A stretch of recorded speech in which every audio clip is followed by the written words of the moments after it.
All right, and welcome back to this thing, Moon's Remorse. Last session, we had a guest, and that went over pretty well. Thank you, Jody, for coming out. After the end of it, there was a bit of turmoil in the fact that you guys went down into a dungeon to explore it at the behest of um, uh, Dimfast, or Dimsbest, Pomsy Dimsbest, the gnome. And a couple of you were pretty well wounded, but you came out on top. At the end of that dungeon, you found a glass jar with something kind of floating on the inside that's kind of glowing. Upon closer inspection, it appears to be a small humanoid figure in the light, almost like a fairy. Um, and then you guys made your way out. Upon exiting out of the dungeon and out into the dig site proper, Fomsy, kind of wounded and very disheartened, kind of returns back to the tent, where Ithel, you've been spending the last 2 or 3 hours just kind of working at trying to repair um, uh, Perdix, the Undaunted, who traveled along with Fomsy. When you came to the camp initially, you had a bit of a concussion and have kind of gotten a bit over it, but are still a bit groggy. And you haven't really made much headway in the Perdix helping situation. You do understand that his soul is still present in the chassis of the thing, but he is beyond your abilities to heal. And then, Jun, you are seeing the camp kind of, for the first time, and you do see that a group of people are kind of moving in the center of the camp out of a large hole in the ground towards a tent. Near the tent is a flag standing at mast, and the flag that's being flown is a downwards pointing triangle with 3 circles in the triangle. Each one of the circles having a different symbol in it. One of the symbols being the symbol that Fomsy wore on his chest, a staff with an eye at the top.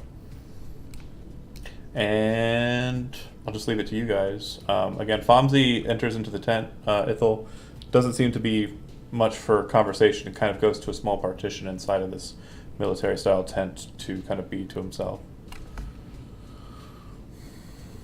I will approach the camp and probably catching my breath as I'm trying to enter. Okay. You guys, in the state of repair that you left in, and also the harrowing of the boss almost dying in that trap, you see Jun kind of entering into the camp. A couple of the associates and folks kind of look to him, and one guy says, "No, it's Jun," and you recognize him as one of the 2 boys that was on the wagon when you traveled to the north. I waved at the boy and asked him how he's been. Well, we just got food, so doing a lot better now. What are you doing out in the wild? There's wargs out there. I know. Yeah. The other 3, are you guys going to the tent or doing your own thing? Just let us know. I'll come back to the tent. Okay. See how Ithel's progressed. She seems to be fine compared to how she was earlier when she got stepped on by the wolf, but it doesn't look like she's made much headway in the Perdix dilemma.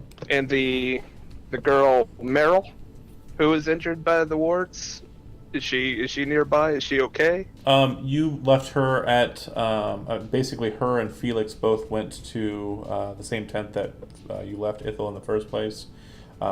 If you go and inspect, are you going to go and do that, or? Yeah, I'll go check on them after I've seen Ithel's up and about. When you get to the medic's tent, the only person present is just an older-looking gentleman who you recognize as the doctor of the camp, and he says, "Oh, they've been sent back to their parents." Very well. She wasn't too wounded, and his wound wasn't as raw. He seemed to have received some sort of healing in good time. Do they have safe passage there? Well, the homes are just inside again, the camp's a pretty big area. There's a different number of tents, yeah. Okay. How about Steve, Kevin? Who has the fairy ball? Like, who's carrying it, Great or is it question. TBA? I have it, and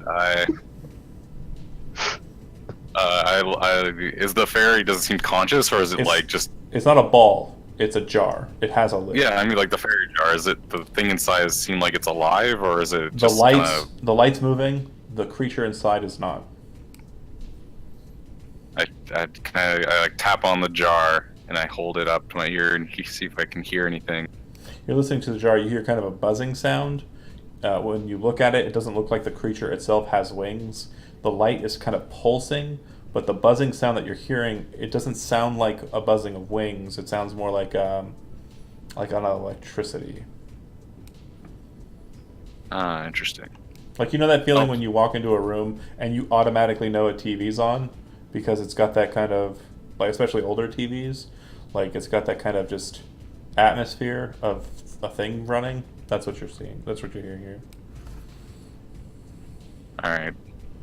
I will take it to the tent. Maybe wizards know what this is. There's one 'cause- right with you.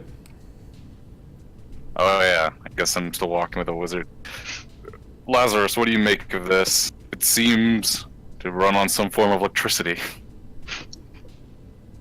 Can I investigate it myself? Yeah, make an Arcana check.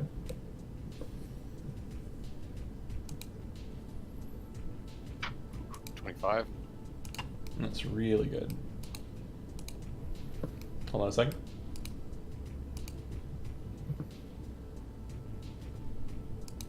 You're inspecting it, and it appears that there's some sort of magic present here. A spell that's being held. You're not sure.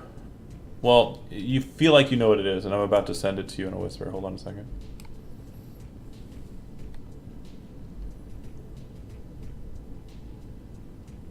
Bear with me, my computer's slowing down.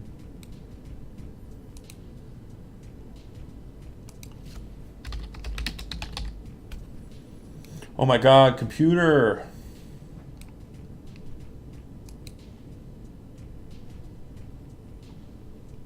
I'm just gonna go ahead and keep walking in the middle of camp. Okay.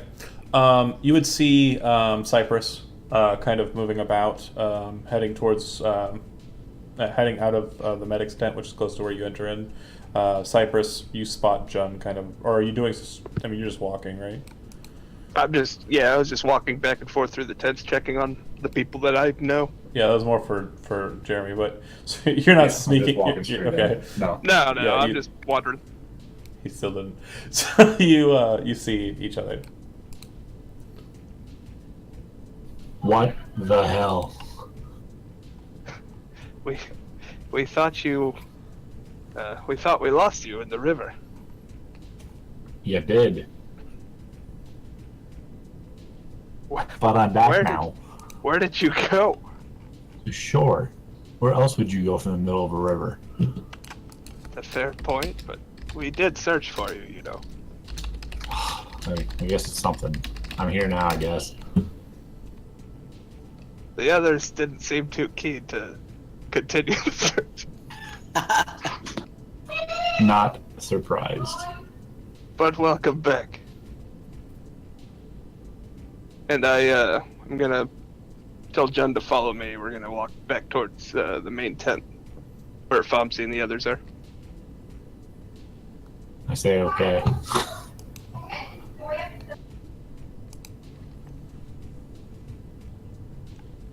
Okay. When you pop inside, you find Isaac and Lazarus were kind of to the side in the tent. Looks like Lazarus is very keenly focused on looking at this jar. And then you see Ithel, who's kind of just sitting to herself. That looks like the other two just entered when you guys enter. I just look for something to sit on and sit down. Yep, there's plenty of stools about. I am done walking. Is Jun injured visually? Is there anything I can see that's he's hurt? He would have taken like 6 points of damage from the kind of like the fall and tumult, but other than that, no. He's fine. Like light scratching and such. He's had worse. sure has.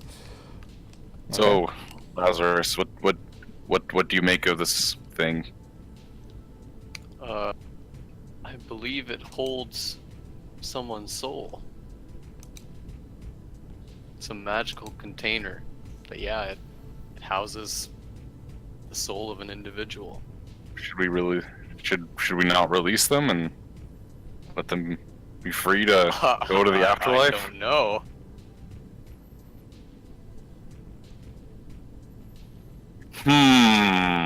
A dilly of a pickle. Indeed. Is there a body associated with this soul somewhere? You haven't found any bodies. The only body that you're familiar with is Perdix, but you know his soul is still in the chassis. Mm-hmm. You and Lazarus both kind of identified that fact. His soul has left the chassis, right? That's No. what you said. His soul is Still- still inside his chest. Like he has not moved on to the afterlife, Perdix. So Well, shit. Shouldn't we? If his body is like mangled and beyond repair, shouldn't we like release him so he can not be trapped as a vegetable? sounds like Steve is just all about letting these people go on to the afterlife. He's like, do you want to kill him? We could kill him. Yo, it's not killing. It's Aren't you euthanasia. paladin? Yo, it's euthanasia. Fair enough. He's a vegetable. He doesn't. He was a warrior in his life. You think he wants to live as just be a vegetable? I don't know what he wants. We can't really ask, can we?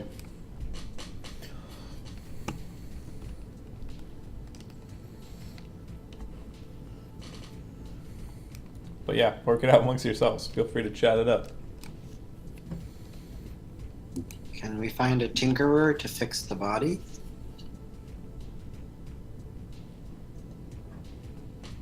I mean, if you're asking me, the No, answer I'm is asking okay. the others. No. Well, Fomsy has already tried or been trying, but he wasn't successful. And another thing you would have noticed and recognized from Fomsy, he's not much of a tinkerer. He just because he's a gnome doesn't mean he does have some skill at it, but he's not he's an archaeologist.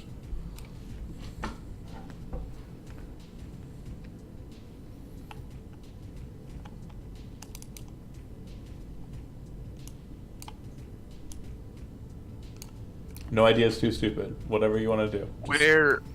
Where would we find somebody that would be able to help this creature? Anyone got I any don't ideas? know the societies as you all do.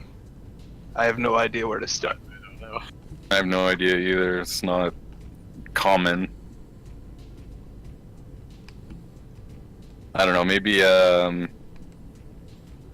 Maybe Glenodal might know. He's pretty wise. Maybe Lazarus and Fomsy could discuss it with him during their wizards meeting. That was still the reason we came here in the first place, just to collect Fomsy. Yep, it Is is. is there a way to communicate with the soul that's in the Warforged? Not really, unless you have a spell that can let you speak with the dead. That sounds like a cleric-y thing. Yeah, not just yet though.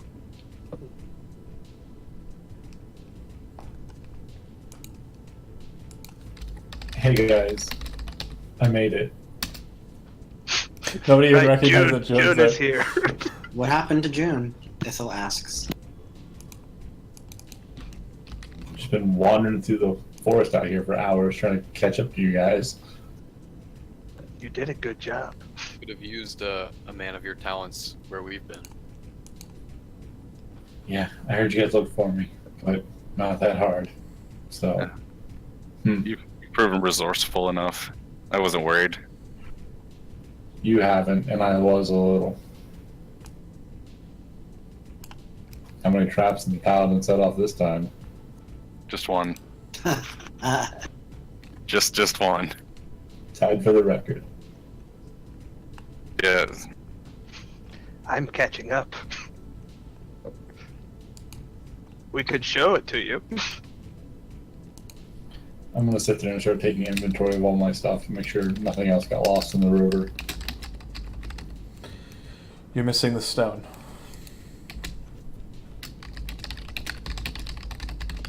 If we bring the jar, I sigh a little. oh sorry, if we bring the jar that you found to the Warforged, does anything happen inside the jar? No.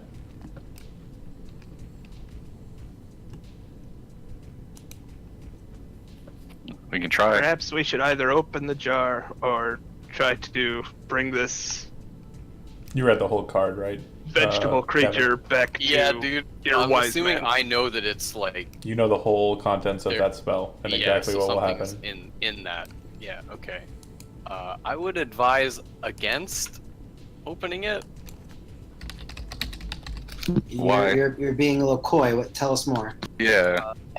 The soul inside may choose to possess another body and trap whichever soul it ejects in the jar again. So the jar is a kind of a trap. Essentially. So you could have conscious eternal life inside of a jar. It sounds like doesn't sound like the worst hell. At someone else's choosing.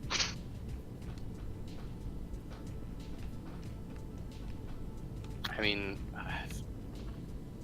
so long as someone, I guess, maintains control of it, maybe we could undo the effects, but I'm not. How I'm do not you entirely propose we sure. control it? I don't know. I would just advise not to open it, but that's my opinion. What kind of body can the thing take?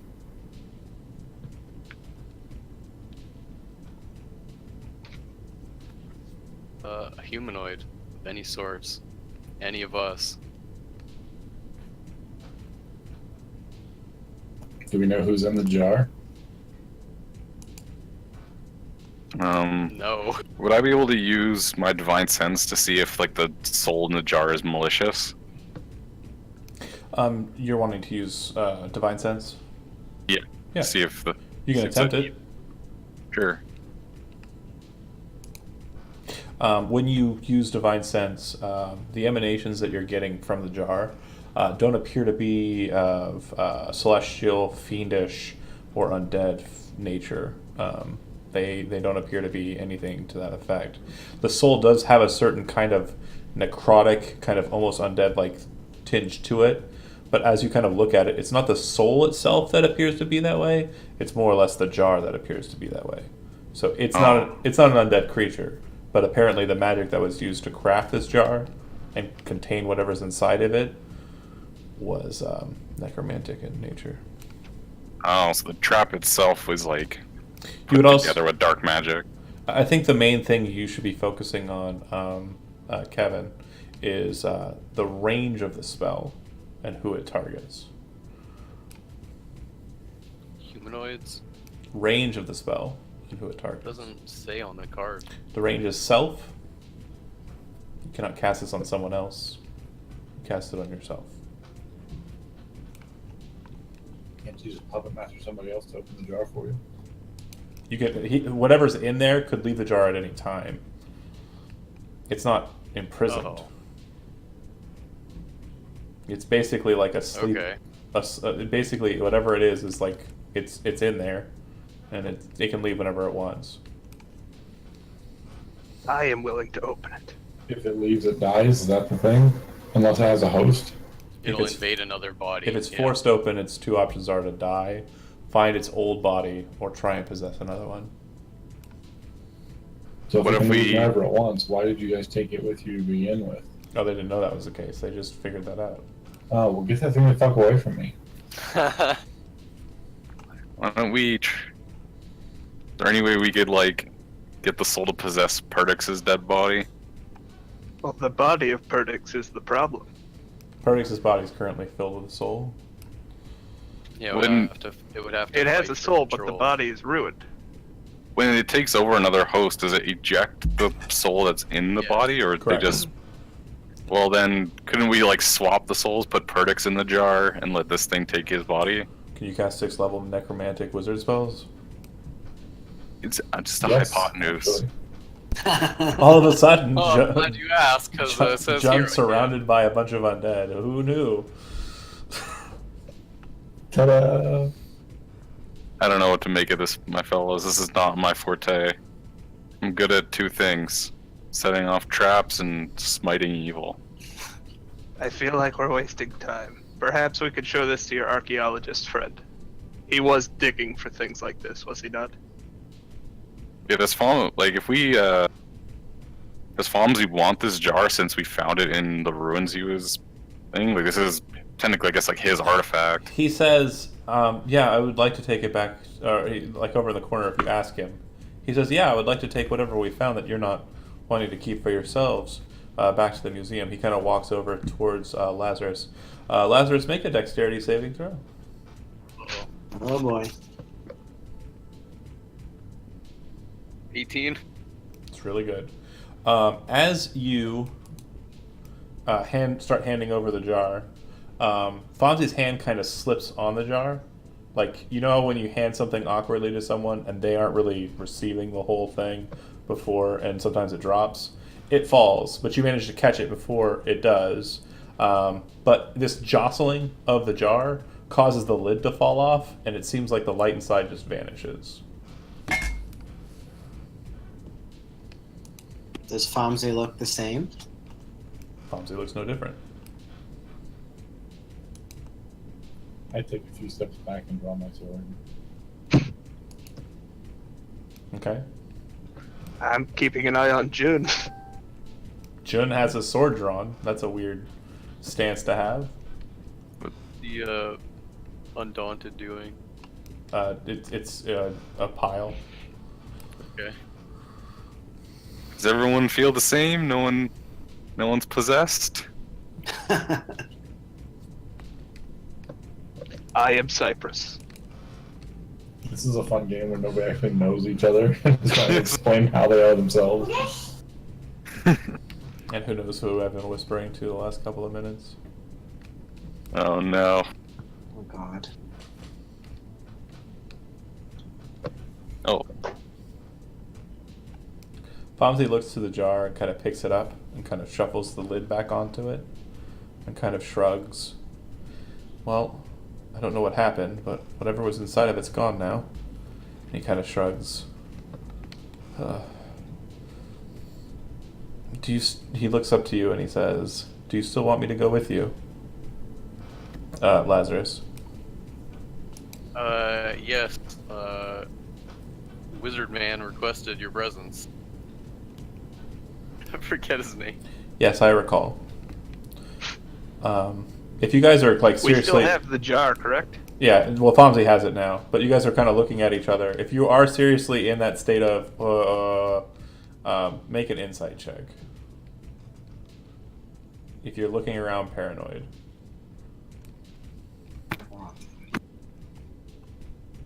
22. 10. 19. 11. Okay. So Ithel looks really paranoid. Like she is kind of like looking around at everybody and not really focusing in on anyone. But she definitely seems a bit more alert than she did when you first entered into the place.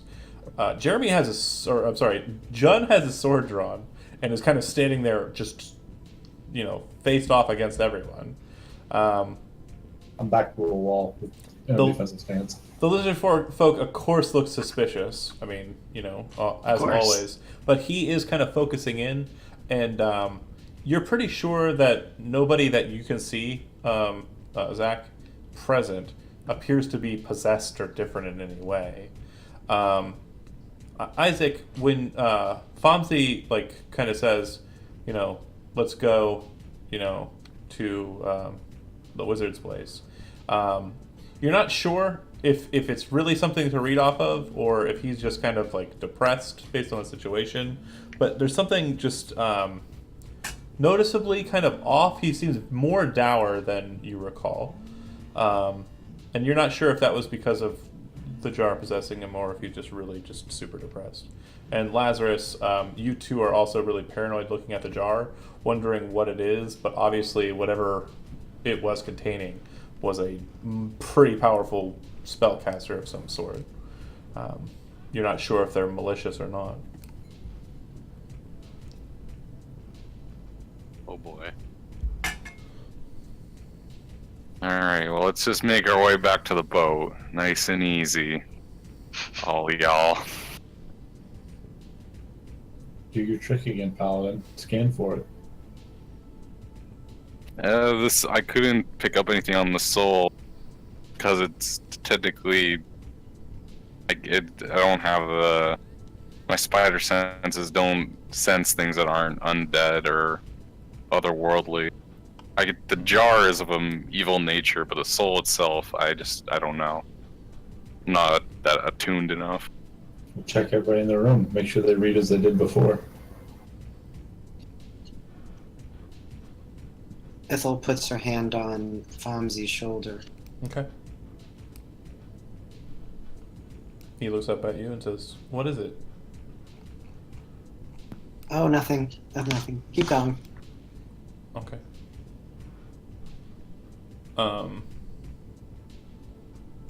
He kind of looks to you, kind of curious, and then looks over to Lazarus.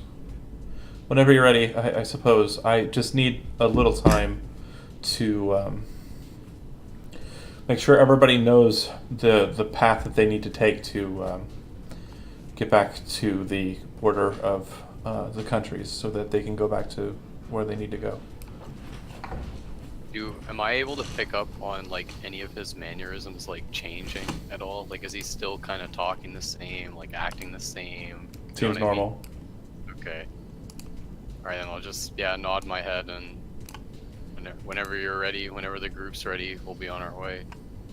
He nods. Should we take Perdix with us? He looks to you guys and he says, "No." He looks over to Perdix and he looks over to Lazarus and he says, "I've instructed, or I will instruct the others to make sure he makes it back to the border, back beyond the border, so that he can be taken to the libraries. Maybe they'll have something for him there." As you wish. Why not just take him back to where he was made? Because he was made 3,000 years ago in an Elvish dynasty that doesn't exist anymore. Yeah, so take him there. Fomsy just stares at Jun like he's an idiot.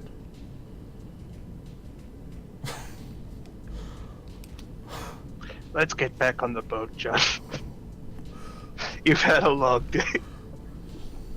John's suffering from heat stroke. He was in the forest and he's got heat stroke. It's like he just intently humid. avoided, like, It's humid. Covered in bug bites. Okay. You guys step outside and kind of head towards the boat. It is evening time, so it's a bit late. Do you guys intend on leaving now and getting on the boat and going now? The boat has been unloaded, and the halflings do look like they're kind of just resting all about and on the boat, like they're ready to go, but not really sure if they're really ready. Yeah, let's go. When you ask if there's any problem with navigating in at night. It's a river. You'd be going It's a upstream. river, right? You'd be going upstream, unless that's not. You guys are not planning on going back to Squallow. You guys are planning on leaving. I hadn't really determined where you're going, but if you're going upstream back to Squallow, it's going to be a bit of a navigation issue. And also, it looks like they have some pack animals, some draft animals, who they're going to tie the boats off to. That will basically drag it up the river. Well, like along the shoreline. Yeah, they'll stay on the shoreline, and like one on either side of the river, and the boat will be tethered to them, and they'll just drag it along. Won't those wolves be, an issue for that? Oh no, for sure. That's why they're like not. They don't have the pack animals tied to it, and they're not ready to go right now. Was one of the gnomes or halflings? Is there one who was kind of stand as like the captain? Yeah. Or Yeah, there was one. what was his name? Good question. What was his name? Pig Shoes. Captain Pig Shoes. I remember. That's what you go up to him and call him. He says, "Why are you calling me that? It's a weird nickname, buddy." All right, sorry, I forgot they were Canadian. you little syrup sucker, little knuckle. So, what is the earliest time we'd be able to head back into town up the river? You guys are wanting to go back to Squallow? Yes, we have urgent business with Well, that's not where we're going. The elf in the tower. That's not where we're going. There's no way we're going to walk the boat back up the river. That wasn't a part of the plan. Sorry, friend. If you're going, you're going to have to make the walk yourself. Don't you guys usually go, when's the next time you're going to be in Squall? Does this river loop around? Do you just go down farther down before you walk it back? Well, if we're going to stay here for a couple of days, and once everybody's ready and packed, as it's been addressed that they're planning on leaving, once everybody's packed, we're going to sail down south to the city of Drayens. And from there, I presume they're going to take their own boat ride further south to the borderlands, towards Rostagar. We are probably going to stay in Drayens for a little while, and then once we're able to hire a few adventurers, head back up north. Is there any are there only pack mules in the camp, or are there any horses? There's just pack mules. Darn, I was gonna say we should commandeer some horses. Alright, I will tell the party that we're gonna have to hike back to Squallow, because the boat's not leaving for like 4 days or something, and even then it's going downriver, not upriver. If we're all here and you hear that, I would vote for just going to Drayens, walking from there. It's much safer. Oh, make an intelligence check. John. 19. Drayens is a city. What do cities have? My house. That's boring. No, that's boring. That's not what I'm talking about. What do cities have? People. Yes, they do. Buildings. Thieves guilds? Lots and lots of people of different trades and professions. If you were looking for a person with a specific trade or profession, that'd be a good place to go. Like a tinkerer. Just like a tinkerer. Yeah, my house is there. Let's go there. Okay. You know that the boat ride would probably be about 2 days worth of travel, and it sounds like they're planning on staying a couple of days to make sure everybody's ready to go. So they probably won't have too much in the way of a room for any other passengers. And Fonzie kind of looks to you and says, if you're not heading back to Squallow, then I'll just stay here with my people. You said you wanted me to go with you. I'll see if I can't send a missive to him somehow and let him know I'm not able to return back there. We'll be going to Swallow just by way of Drayens. Drayens is south, Squallow is north. Yeah, but I walked from one to the other in like half a day last time. No, it was 3 days. We made it in the middle of the night when I escorted her out. No, yeah. The first portion of the trip was in the middle of the night because you were escaping and getting out. Because you didn't want to run through the town guard with a known criminal and you being a smuggler. And then when you got out, you continued on out that way. It was a half a day's trip from Ian's Tavern to Drayens, which is true.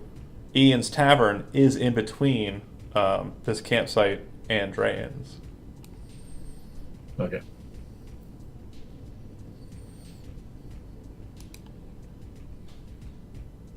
Well, Lazarus, if we end up going down to Drayens, it's going to delay your meeting with Glenottle for probably, 2 days to Drayens and then another 3 days back to Squallow, plus any time we spend in Drayens. And I count on my fingers. Maybe 5 or 6 days. That's almost a week. Before Fonzie walks away, he kind of looks to you guys and says, we have plenty of open sleeping space. If you need a night to think it over, feel free to stay here. And he wanders away. I'd be able to get a message to the guy, right? To say what we're doing. That's a possibility. Do you have a spell that can do it? I don't know. Sending would probably be the only spell I can think of that would be able to do it. Nope, don't have it. So if you're sending someone to send a message that way from this place that has no true post place is a bad choice. You'd probably be able to get a king's messenger from Drayens to do it. since both of those, the city and the town, are technically on the King's Road, even though the real King's Road doesn't run between them. But Squallow still gets post and such from the king because it has a lord.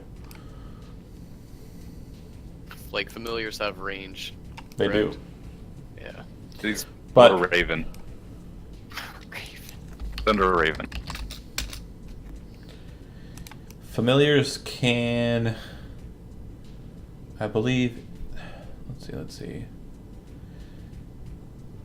It can only like take orders when it is within 100 feet of you. It could potentially act to like travel and deliver a message, but it would never return to you. Oh. So what would happen to it? Would it just like start Also, its own life somewhere? If it was destroyed before it delivered that message, you wouldn't be aware of it. Yeah. That's like the best option I have if I were to go that route, though. Lazarus ponders.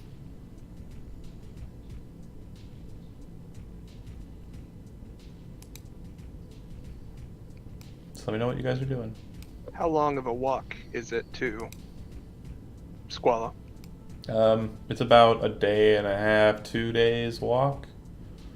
So, like, you weren't really gaining a whole bunch of speed on the river. Sure. It's just you weren't able to, I mean, it's about 2 days travel. You were gaining a little bit of speed, but not like an intense amount. Right. Are we close to a road, or would we literally just be bushwhacking all the way back to Squallow? You would note that there was like a small road that kind of ran alongside the river, but not like a heavily traveled like wagon road. Well, our main Just a heads purpose. up for all of you. While I was out there, these wolf attacks aren't even random. They're being led by orcs.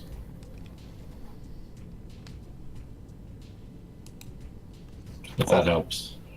And we definitely don't want to be traveling at night, but our original mission here was to get Fomsey and bring him back to Glenottle.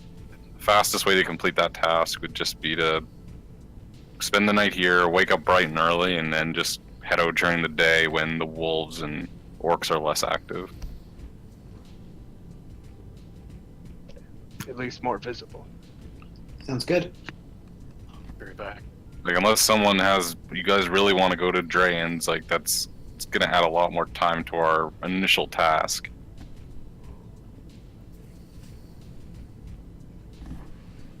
I'd like to see us see something through completely. I vote we go back to Squallow with Mr. Fomsey.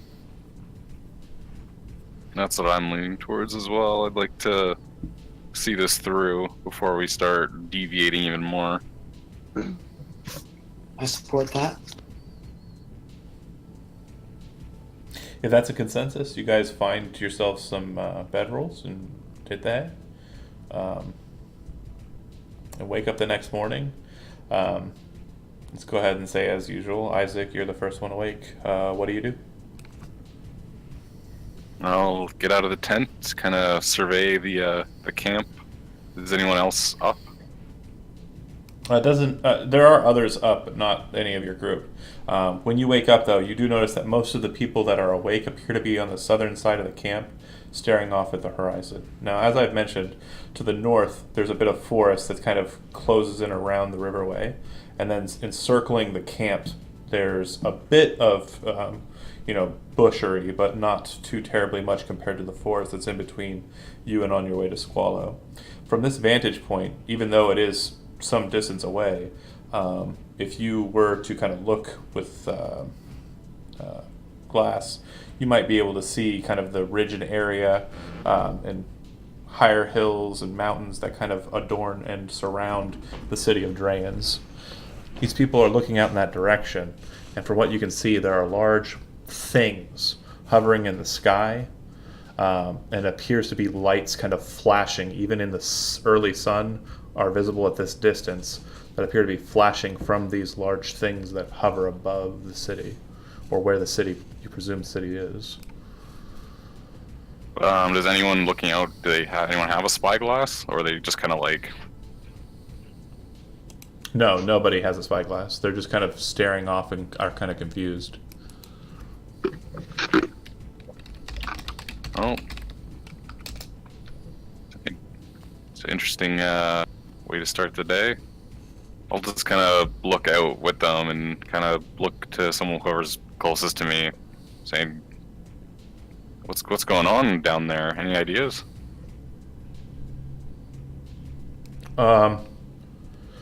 They look to you and they say, we don't, and you hear kind of a commotion kind of stirring over near another tent, and they are just kind of staring off, and they say, we don't know. We don't know what that is. Are these the guys I'm talking to? Are they the halflings, or just like random Brandos. diggers? Yeah. Yeah. Well, if you were planning on going down to Drans, you may want to rethink that. Seems like there's a bit of a commotion. Okay. But other than that, I'll go start. If there's no fire in the pit, I'll go start a fire for breakfast. Ithel, you'd probably be the next to wake, not too far along after, because again, you just trance. You might have been walking around the camp and now see this kind of situation. A couple of the associates and diggers and such are there looking off, and Isaac is kind of talking to them and turning away and walking away. But well off in the distance, your elven eyes are able to see these shapes, very ship-like shapes in the sky above where you presume Drans is.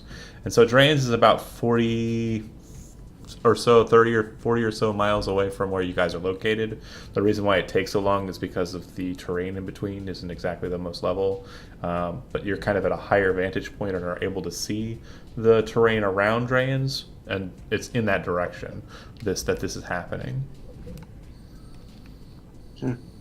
Have I seen these kind of ship-like shapes before? Elvish sky ships are not common out in the world, but they are relatively common in the city of Talania, which is where you hail from. Typically, they're smaller than these appear to be because these are visible from this far away, but they are usually used for transportation. These appear to be different, especially from the very large lights that seem to be emanating from them, which you assume is some sort of spellcraft. Mm-hmm.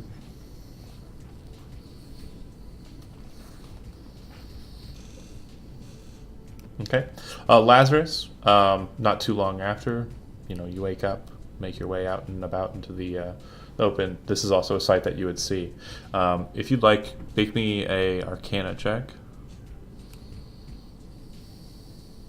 27. Ooh, crit. Really good. So you've been studying for a while and been paying attention to kind of rumors and whispers of the conglomerate, which I've mentioned to you before. It's an organization that basically holds magic as something that's supposed to be used by those who are authorized to do it. And you have heard rumors that the conglomerate in Jernaris had sky ships that were battleships that could set upon a city and destroy it in a couple of hours. Looking out into the sky, looking at what you're seeing there, it would appear that what you're looking at is what you've heard rumors about. Based on the size of the detonations, you're assuming that fireballs are being cast in and about the city. Wow. That sounds cool. It's like far away? It's about 30, 40 miles away, yeah. Okay. Take one look at that and let out a whistle. And basically I'm what impressed. you're kind of seeing is to kind of phrase it a bit better, so you're understanding and not kind of questioning my idea of how the eye works. 30 or 40 miles out, these things are floating high enough in the sky that you're seeing them over the horizon. And then you're seeing these detonations kind of appearing down from them. So, yeah. You're not really seeing the city itself being ravaged because it's too far away to see that. But basically, it's smart enough to know what it is. yeah. And since Isaac, you've been to Drans and kind of know what direction it is from where you're standing, your presumption is that's where those are at. Why else would they? Where else would they be? John, not too long after, same. I walk outside and when I see it, my jaw drops. Yep. I just keep muttering, "This is bad. This is so bad." Fonzie's not too long after and kind of wanders out and like after being addressed hastily by the other members of his group, he kind of storms off and away from them and kind of looks to you guys, not like, you know, he wants to stop and talk to you at all. He is absolutely gone from the plucky, adorable, fun, friendly gnome to an absolutely just cantankerous ball of just grumpiness. And he wanders over to the halflings and starts yelling at them, kind of talking.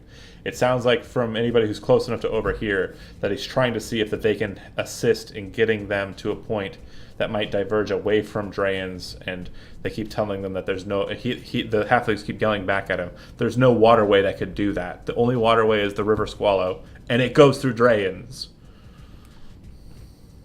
The lizard folks wait now.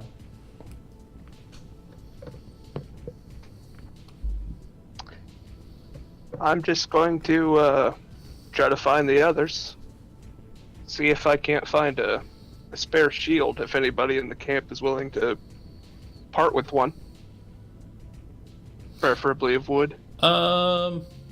Make an investigation check. Sure. 15. Not bad. No one has shields, but you do find a very sturdy barrel lid with two handles, which one you kind of tighten a bit more so that you can put your arm through it and hold the other handle as like a handhold. And the cooper who made this apparently like did very well to make it very sturdy, and it does have a bit of metal to it on the outer rim that's holding the frame together. So if that's a problem, I'm sorry, but I'll cope. Is that a standard shield AC then? it'll count as a standard shield, yeah. Great, thank you very much. No problem. But yeah, and then after the lizard folks kind of is looking around, he kind of looks up and goes, I'm just sort of scrapping and scrounging. Everyone seems to be like that you pass as you're kind of searching. Seems to be very distraught and looking to the south. And when you finally get like the shield, you're like, haha. You look over, you're like, oh. Yeah. Things in the sky. I would say there's about a dozen of them. A dozen ships. The large black shadows, yeah. The Okay. only ones who can identify that they're ships are, well, really the elf. You actually have a really pretty high perception, too. Yeah, they do have a very ship-like structure to them. Sure. We, Is that where we're going? It's a hard nah. Cool. yeah. That's a hard nah. We're going the opposite direction. Fonzie's still yelling at the fellows. As this is happening, like in the center of the town, or the center of the camp, rather, there's this purple emanation that just appears, and then popping out from it is Urvelis Glenottle, and he kind of looks over to Lazarus, like just stares at him, and he says, he looks over to the south and he looks to you. This is what the meeting was about. You're way late. You should have been there, but you should have been back by now. I look at Fomsy. I look back at him and I say, "It's not my fault. It's not my fault. He looks we over ran to- into one thing, ran into another.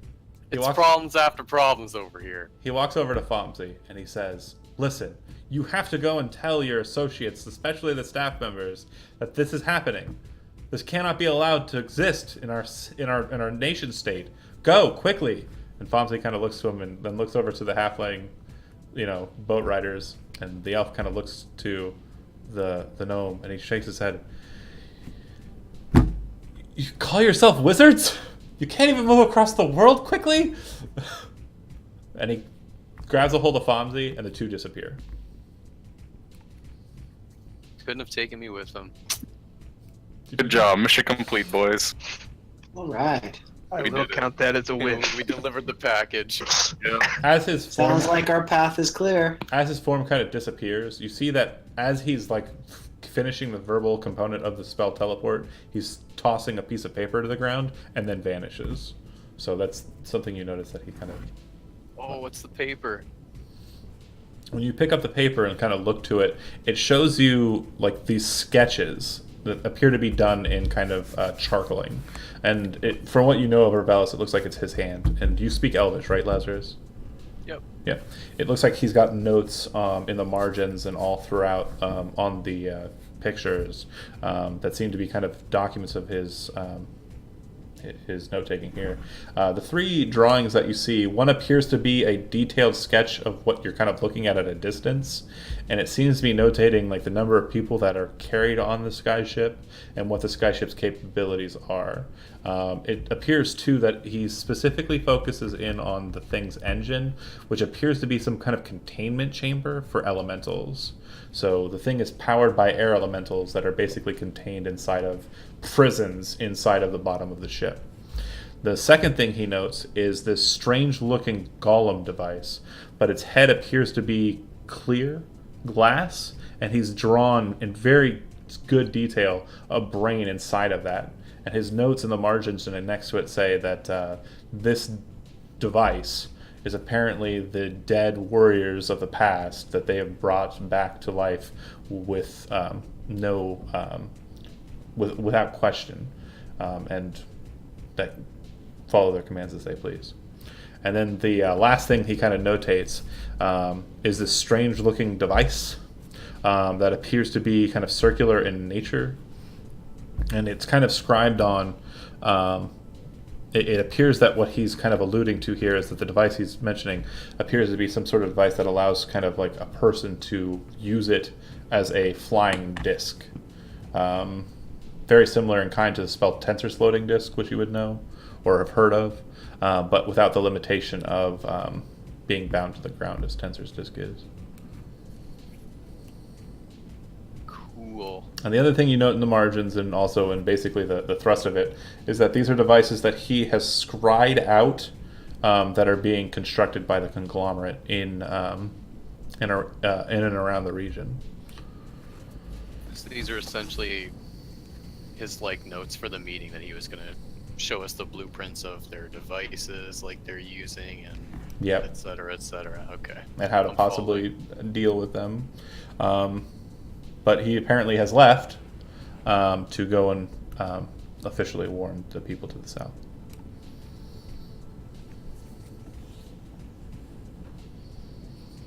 So now what?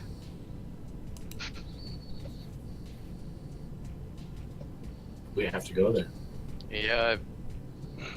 As much as we don't want to, I think Wait. that's where we have to go. What, to a city being under siege by like star destroyers? Come on. Like I'm all for justice, but I'm not all for suicide, despite what my trap investigating might deceive you to believe.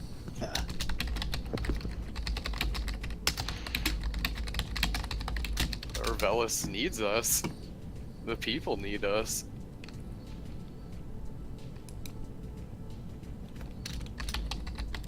Perhaps we could find some assistance on the way to help us. Don't give up hope. Trans is more than just a town. There's a lot going on there. We need to be there to save it. I look to the halflings up on the boats. They look at you. Are you still going there? Fuck no. I'm sorry. No, not friend. Not going. Sorry, guy. Sorry, guy. You're gonna have to go on your own. Hmm? How close can you get? We're not going. We're not going. We're staying right here. And if it looks like they're getting closer to us, we'll send the boats on as a distraction, and we'll make our way into the forest to deal with the orcs and wargs. We'd rather deal with that than that. Alright, go deal with the orcs and wargs. We're taking your boats. No, we're keeping our boats. We're keeping them and hoping that clears, and then it's gone, and then we'll go.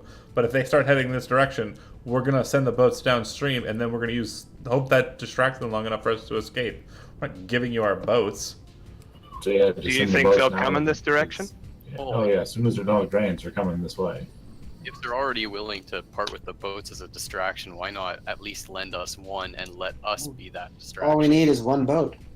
Yeah. One of the dwarfs kind of walks over and says, the reason why they're not willing to do that is because they're not willing to watch a bunch of idiots run off into their death.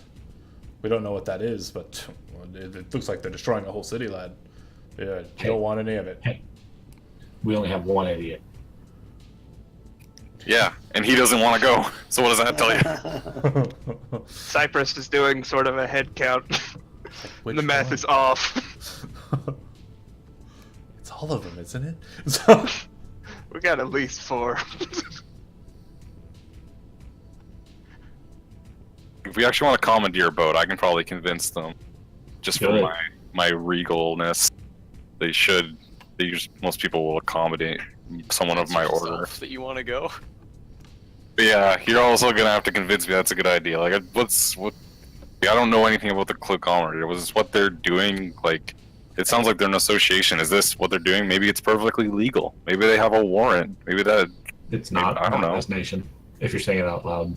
No, yeah, because I don't know anything about They're coming the here from laws of another this nation, nation. I'm literally from a different country. They're a group of self-righteous fucks. They're coming from another nation and trying to impose their laws against magic users here. They're oppressing people. Exactly. They're taking away their freedoms. You are a paladin. Oh, I guess they are murdering some innocents. We could see this place is just like being lit up from the sky, right? oh no! By now, it actually looks like it's calmed down a bit. Huh, that's nice. If you want to make a perception check, you can. Sure. The assassin we were hunting is also from that conglomerate. 18. Really good. You actually see small little black like things dropping down from one of the main ships. Looks like they're dropping something. It almost looks like from this distance, it looks like the thing is like a beehive, and the things that are dropping out of it. No, that's not a good analogy. A better analogy would be more like it is like the sill or like edge of a roof, and rain is just dropping down from it, but the rain's like solid black. Also a bad analogy. It looks like a lot of black things are falling out of it, like small little dark squares. Hey, Paladin, they're gonna kill the innocents along with the guilty. Oh, you've convinced me now. The only don't people see any allowed law to pass there. judgment is the Inquisition, and I Get me a don't. boat and make it fast.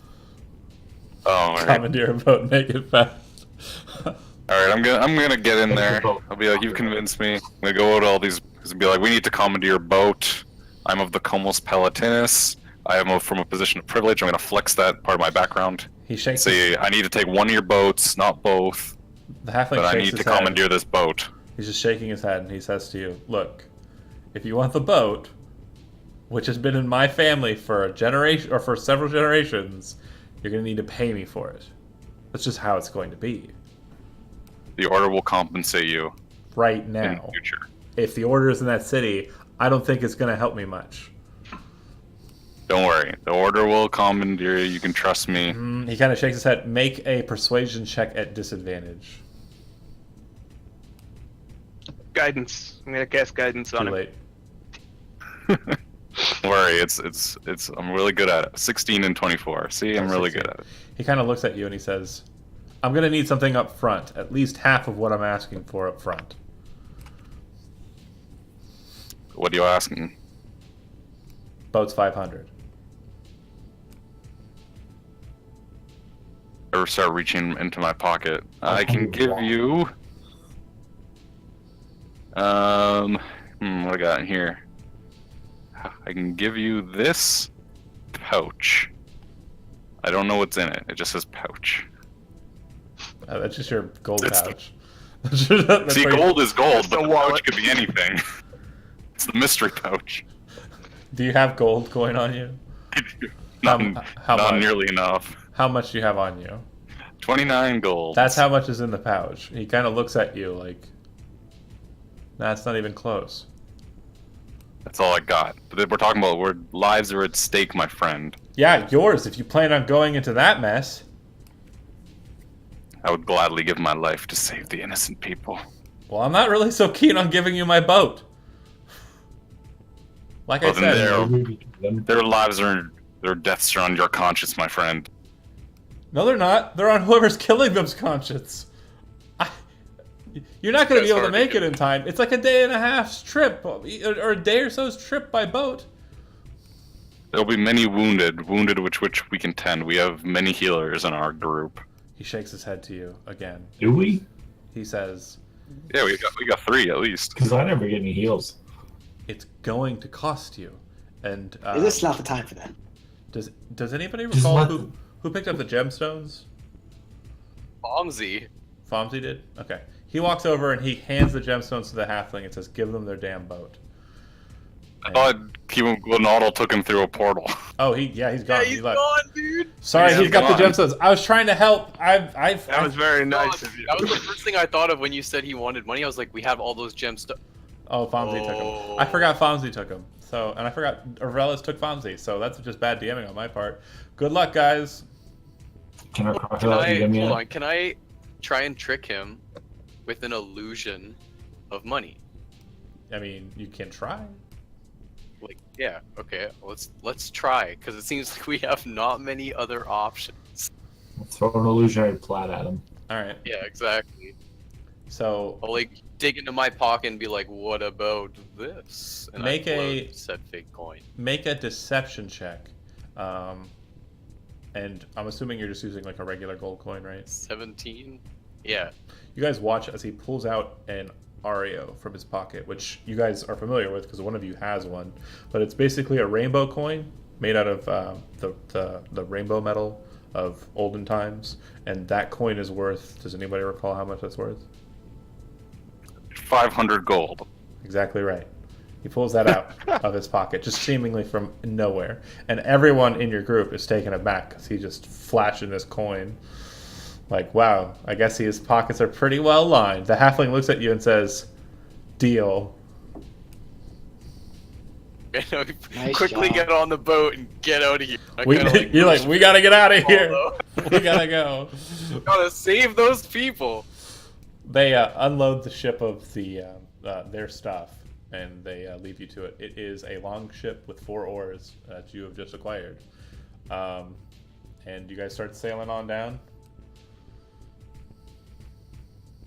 Yeah, anyone got a sea Yeah. shanty? If there's like downtime or travel time on the boat, I need to cast a ritual and bring my familiar back because I totally don't have him right now. Okay. And do you have the ash to 25 gold pieces worth of like charcoal to do it? Nope. How much money do you have on you? I think I only have 15 And because you've I never, have my. well, you've never cast Find Familiar, right?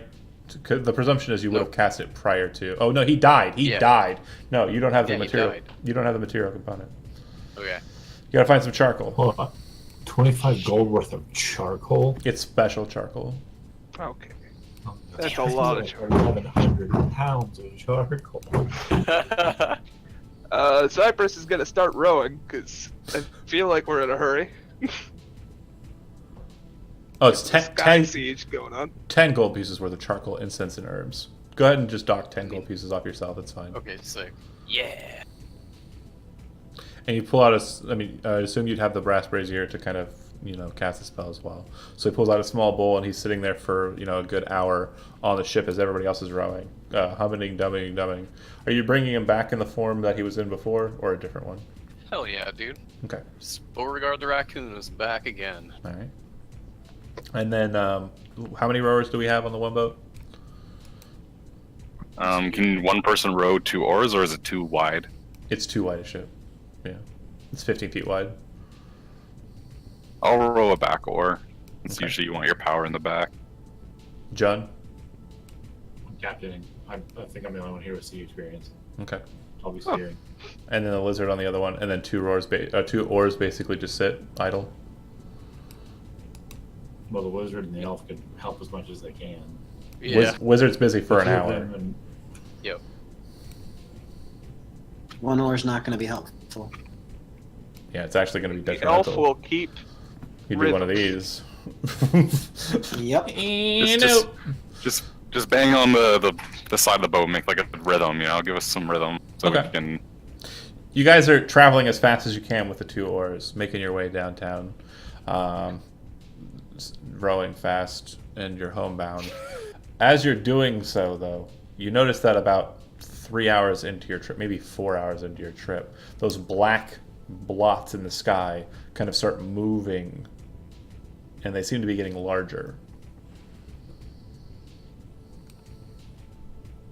Still can't make out what they are. They're just Oh dots no, in the sky. yeah, no. They're solid black, kind of like backcast because, well, not really. The sun rises in the east, so you guys would actually be backlit. But you can see pretty decent detail of them. They appear to be kind of reddish in color. There's definitely a lot of gold accents on them, and it appears that they have just a very sleek and kind of just almost spiky kind of look to them. The lead ships, the ones that are up front, seem to be smaller and seem to be moving quite fast. And I'd say at the pace that they're moving, they're going to pass overhead in maybe an hour or two. How high are they? I'd say about 1,000 feet. Very high. Yeah, they won't notice us. Will they? We're like the sole boat going down a river. I think they're gonna notice us. We don't have like a mast or anything though. I don't think so. Unless they're looking down, unless like is there, and we don't have any tree cover. Like how far is the tree line from the shore? There's not much of a tree line away from the shore. As I mentioned, the forest kind of cut about where the dig site started. More of what you're seeing is high grass, and then like small patches and copse of trees. I could possibly camouflage us though. No. Could, yeah. What spell are you going to cast to do it? Can I just use minor illusion? Minor illusion kind of creates like a small kind of thing. Like it doesn't really Like create. 5-foot cube for minor illusion. What about silent image? Silent image would work if you were trying to like make them see something else. You're wanting to kind of create the effect that you're not present. So let me see here. Let's take a look at silent image. Yeah, because what I was thinking is like I could either make like an overhead illusion. Yeah, like an of umbrella of the river. More water. Yeah. Just so we look like nothing. But if 15 that foot. won't work, 15-foot maybe cube. I can make us look like a rock. The boat's 30 feet long, if you remember. It's 15 feet wide, 30 foot long. Two of you rowing. And again, you're not really pushing this thing very fast, by the way. Figured. I would say if you angle it right, like if you kind of like make an angular like image, they wouldn't be able to see you until they're over top or behind you. You get what I'm saying? Like make a ramp on the front that's just more water. So when they're looking at you coming on, they see just more water. Yeah, I'd allow that. But to make sure it's right, give me a deception check. Oh lord. 9. Okay. Do you have inspiration? Does anybody have inspiration? It won't matter. Yeah. No, that's right. Inspiration just uses the next one. It doesn't reroll. Okay, so he creates this effect, and you guys are kind of looking at it from the back end, and it looks kind of weird and wonky from your end. And you can see that from the front, it's probably going to look pretty weird and wonky too. It kind of looks like the river kind of flows up, and then like the sides of it are kind of different. As these ships are kind of coming past you, it does look like they're going to clear you by a good, 300 to 400 feet. Like they're not going directly over the river. But as they're doing so, you see one of the 3 lead ships bank off and start heading towards the river. So one of the smaller ships. Yeah, and by smaller, it's still a good 100 or so feet long. It's Much larger than us. a bigger ship than yours, correct? And again, it looks like it'll be probably about 20 or 30 minutes before it gets to the weird anomaly. That is the weird cloak on your ship. Ooh, did we get the ship with the mounted crossbow? Yeah, there's 2 crossbows. Oh, sick. Yeah. We got a mounted crossbow. 20 minutes? About 20 minutes before they arrive, yeah. Should we stop rowing? And just prepare? You put someone on that, I could do the bolt, the crossbow, or someone high decks. Jen? Want to fire a big arbalest? Is it a dex for that though? Yeah, it would be a dex check to aim it. Yeah, Yeah, I can take one of them then. Okay. I would take the other one. Okay, there's one on the back that has 180 feet to the back end. There's one on the front that has 180 feet to the front end. I got the back. This is by where I'm standing already. Okay. Okay. If we have time, I'd like to attempt to cast Mending on Isaac's sword that I collected. Okay. Would it be possible to repair it? Let me see. Yeah, that should be fine. You cast Mending upon it, and it seems to bring it back to shape.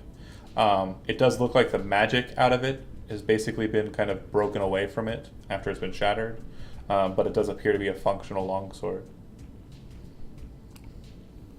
I'm gonna make sure it gets back to him. Tell him thank you for sacrificing it.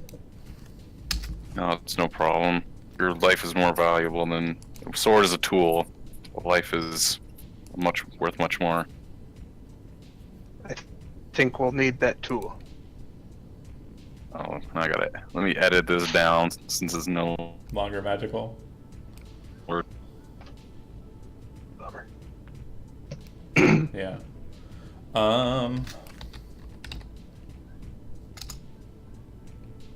Okay. Let's see. All right. What's the range for that? It's, it's 200/600, or sorry, 800. And how So high can it point? it has an elevation that can kind of get it almost to a 90 degree.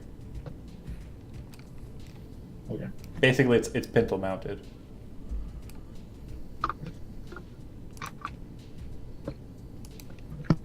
And damage wise, if you have a crossbow already, you just use that attack characteristic, or make a new one that's just like it. But the damage that the arbalist does is 2d6 instead of the 1d10 of a heavy crossbow.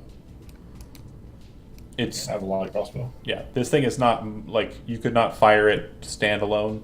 It needs to be mounted, but it's just a big heavy crossbow. Let's see. Okay. It knows you're there. It's not going to waste all of its effort on an anomaly. It's just going to scout it. So The two crossbows they're both on the bow. Are they side by side? the crossbows, there's one on the front, and there's one on the back. Okay. I'm going to And each stand can- by. Each can turn 180 degrees, so you can't fire back in on the ship, but you can fire off to the side of the ship. Okay. So Keep I'm going. assuming we're I've only got manning one. the rear one. No, I've got the rear one. The Alpha has the front. Right. Yep. Okay. Ethel, rather, has front. Yep. Cypress will stand by Jun in case he needs assistance in reloading. You'll note, too, that when you kind of go for the bolts to acquire, there's only 5. It looks like there were places where there were larger bundles that would have held more, but it looks like those have been taken.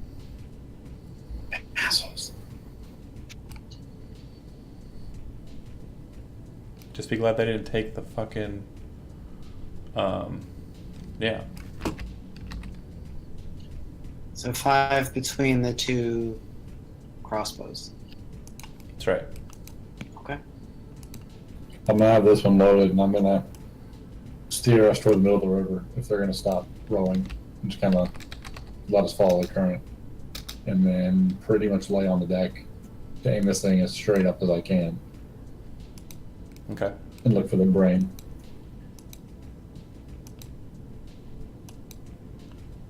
So the skyship is a living creature? Is that what you're No, saying? the sky ship didn't have a brain. You have it mistaken. The weird golems had a brain in the drawing.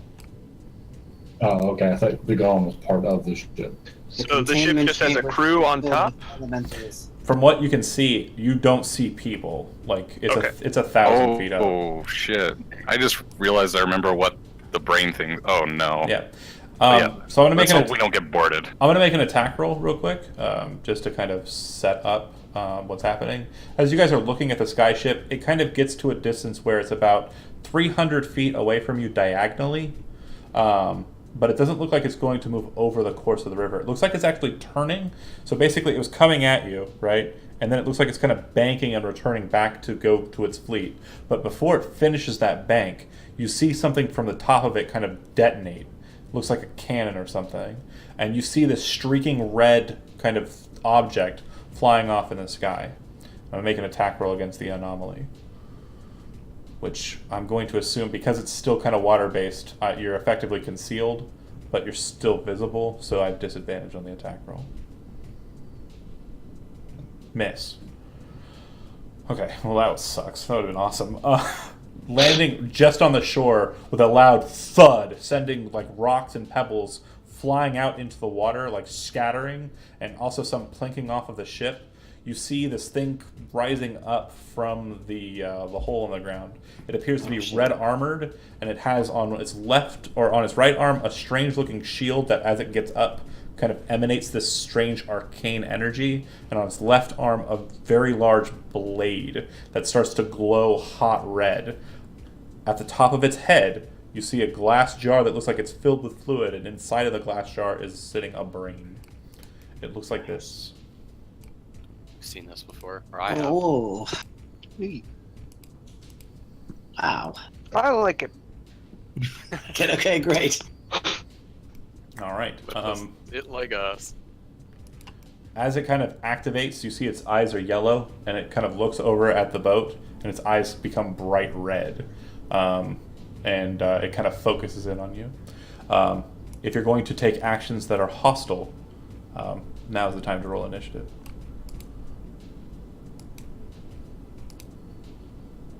I'll be sitting and listening. Do we need? There we go. I'll be focused just on the skyship until it's actually clear of us. Skyship is 1,000 feet away. Or not 1,000 feet away, sorry. I said it was 300 feet away. It's still 1,000 feet up, though. Said it banked off Yeah. before it fired, so it looks like it was going to head back? It looks like it's still heading away, yeah. Okay.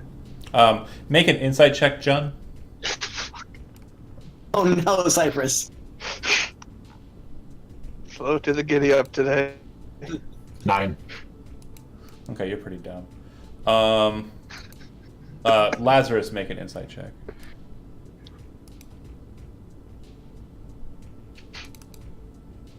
18. You're pretty sure that they're not going to waste their time with a single ship. Like, they're not going to, like, you know, blow the crap out of you with the large ship.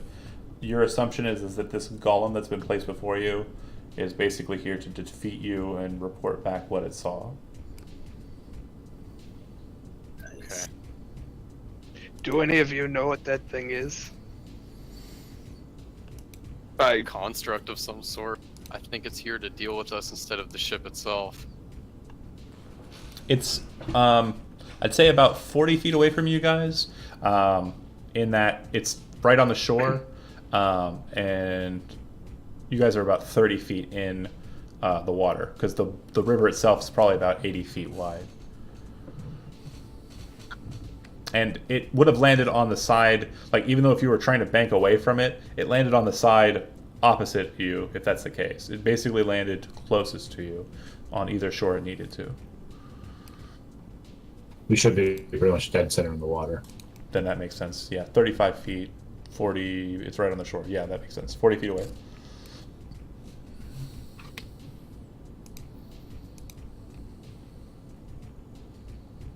Okay. Highest on the initiative board is Lazarus. It is, again, about 40 feet away from you if you're standing at the edge of the ship. And what would you like to do? Can I ready in action to firebolt it if it makes a hostile move? Its eyes are bright red, and it has a burning, like, hot sword.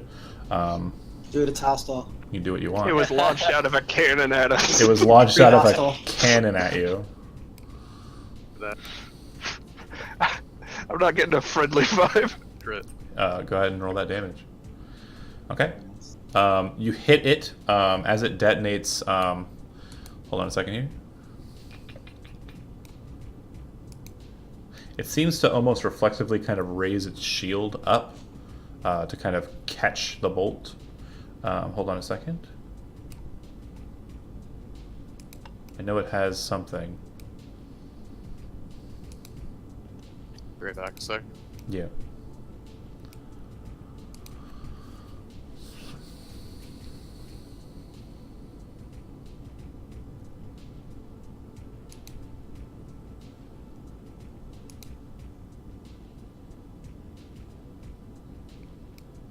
Let's see.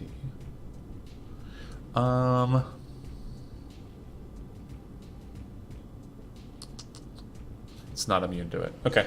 The bolt hits true, and looks like it does a decent amount of damage.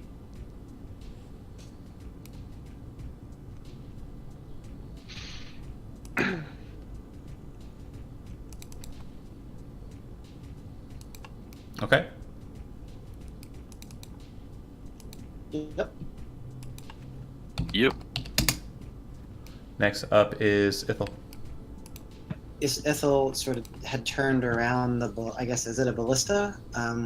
Whatever it is, towards the creature and wants to fire off a bolt. Okay. So I'm going to just roll like my light crossbow, and if it happens to hit, I'll roll Roll super damage. 2d6, but no bonus for dexterity. It's just raw 2d6. I'm sorry, Okay. 3d6. 3d6. I'm sorry. 3d6. So I'm just going to do a regular attack, and then we'll do the damage later. Yep. I know what you got. 20. Yeah, that'll hit. Oh my god. 3 damage. Okay. Oh my god. Oh, Well played. Sorry. Okay. And so, yeah. That's that. Could I pick up another bolt and get ready to put it in for my next turn? Yeah, it looks like it'll actually take an action to load this thing. Oh crap. Okay.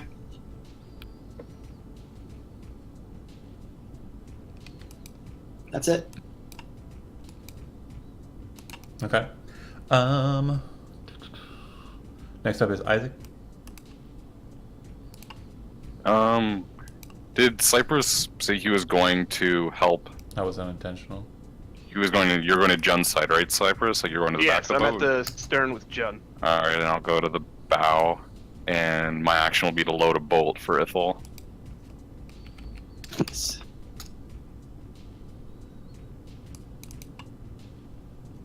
Okay.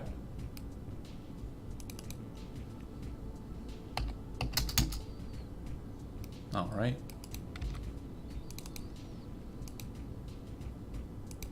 I'll be right back till it comes around to again.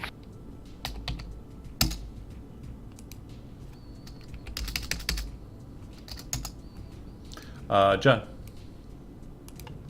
I will step away from the crossbow and go back to steering, since we're not very range efficient. We're still moving downstream, right? Yeah, and again, it looks like most of the steering here is done with the rudder in the back and the steering of the actual oars themselves. And so basically, right now, the oars have probably been drawn back in, and it's kind of just drifting at this point. No, I'm going to start steering us in toward the shore that it's standing on, since most of us are melee fighters. Okay. We can't let this thing run loose on its own. Oh, for sure. Okay, so go ahead and just make a vehicles water check for me. Where is it? It should be under tools proficiencies in the bottom left corner.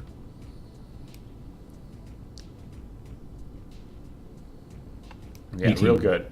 It starts to bank hard, and in the 10, 15 feet it kind of lists, most of it is in that direction. So you're now about 15 feet away from the shore, and you've moved about 10 feet away from its initial position where it landed. All right, on its turn, you see that it has 4 legs. In the picture, you can't really see them very well. You see the front 2, but basically it has 2 feet in the It's front. a centaur. It's not a centaur, though. It has 2 feet. It's more like a quadrupod. So it has like 2 feet that are faced forward and 2 feet that are faced backwards. And it kind of has like an almost square-like or pyramidal kind of shape to it. It kind of drops down low and sets its feet down into the dirt.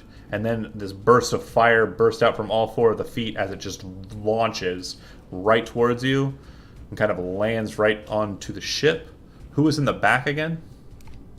Jun and John Cypress. and Cypress. John and Killer Croc. It would be adjacent to whoever's closest to the middle of that group, which I assume would be the croc. Sure, sounds good. Right. Yeah, I would be closer to the center of the ship, yeah. Yep. And it will do some fighting at you. Sounds nice. Its arm blade, like as it comes in close, it's really just kind of warm. It's basically like a piece of metal that's been heated in the forge. A 21 will hit, and that will do 9 points of regular damage and 4 points of fire damage. Did it shoot its arm blade? No, it cut at him with the arm blade. It jumped off of the. It flew towards you guys and landed on the boat. Oh God. Yeah. And that's its turn. As it does that too, it kind of sets its feet down, and its shield starts to pulse with like purple arcane energy. All right, next up, you, Cypress. Go for the head. Oh, sorry. One thing I want to point out too, in regular D&D, and this is something you guys will get from me as a DM moving forward. Just keep this in mind. If you say something that's not like akin to the rules, like I want to jump on a chandelier, how do I do it? I'll tell you how. If you say, like he just said, I want to go for the head, just say, is it possible to shoot at the head? And I'll let you know.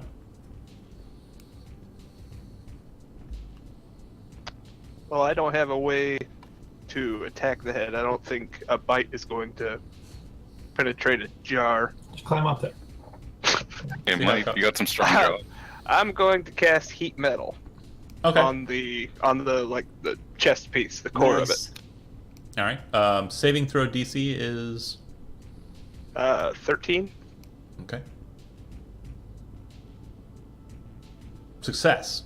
So as you cast the spell, the shield starts to pulse a bit, and the body starts to become covered in that same energy.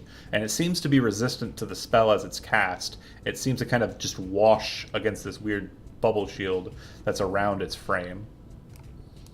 Pay attention, wizards. It seems to be resistant to magic. It's a They golem. came from the conglomerate. Yeah, it came from wizards too, right. Okay, next up is Lazarus. Yep, resistant to magic, don't have any weapons. Deal. Jumps off ship. Beauregard, get in there. Read my raccoon. Show the option. His last adventure went so great.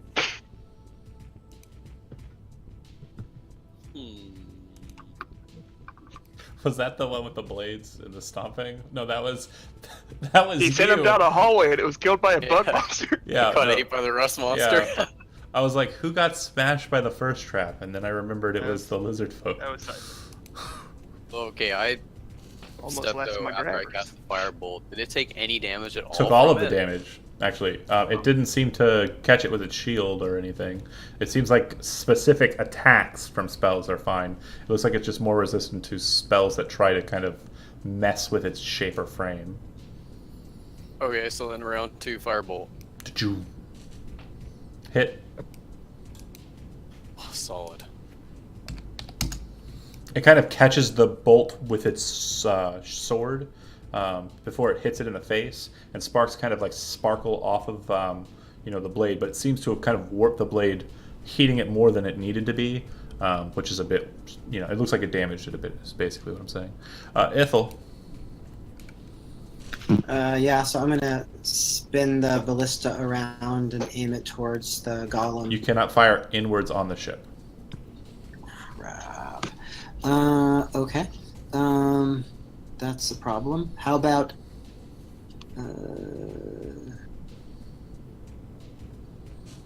yeah, hold on.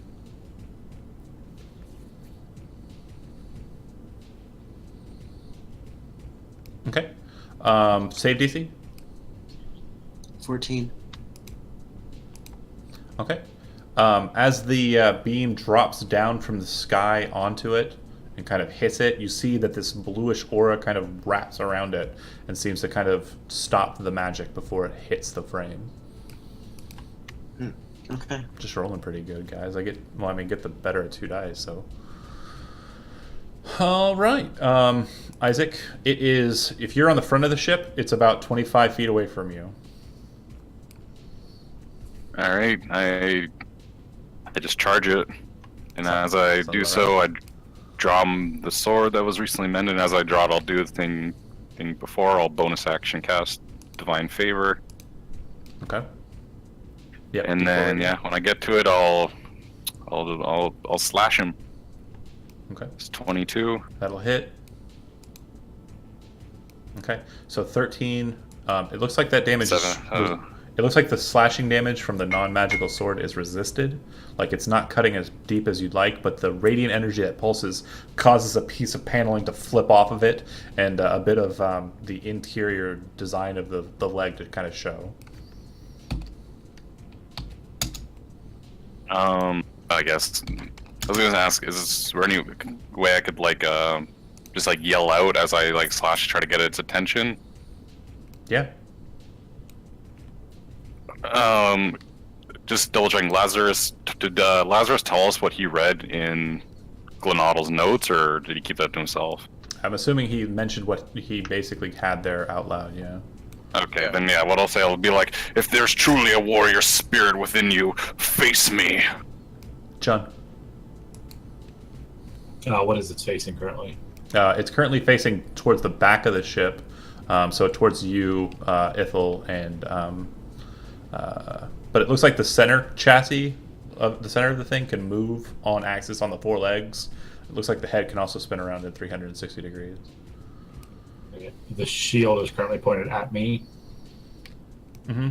Okay. Yeah. So what I want to do, you tell me if it's possible, is use the cunning action to dash, run around behind it, jump in the air, and try to stab it in the brain pan. Okay.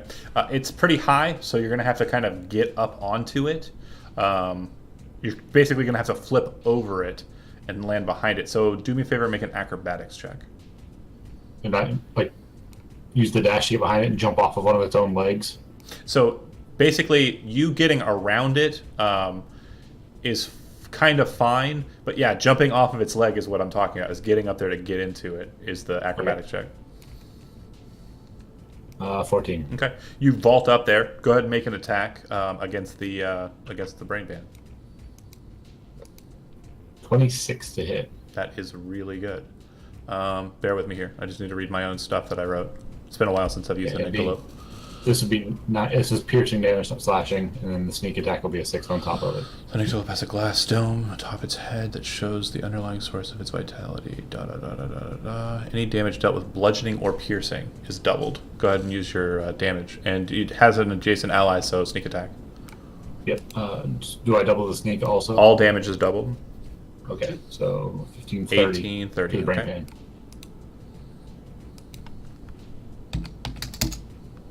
Did I at least crack it?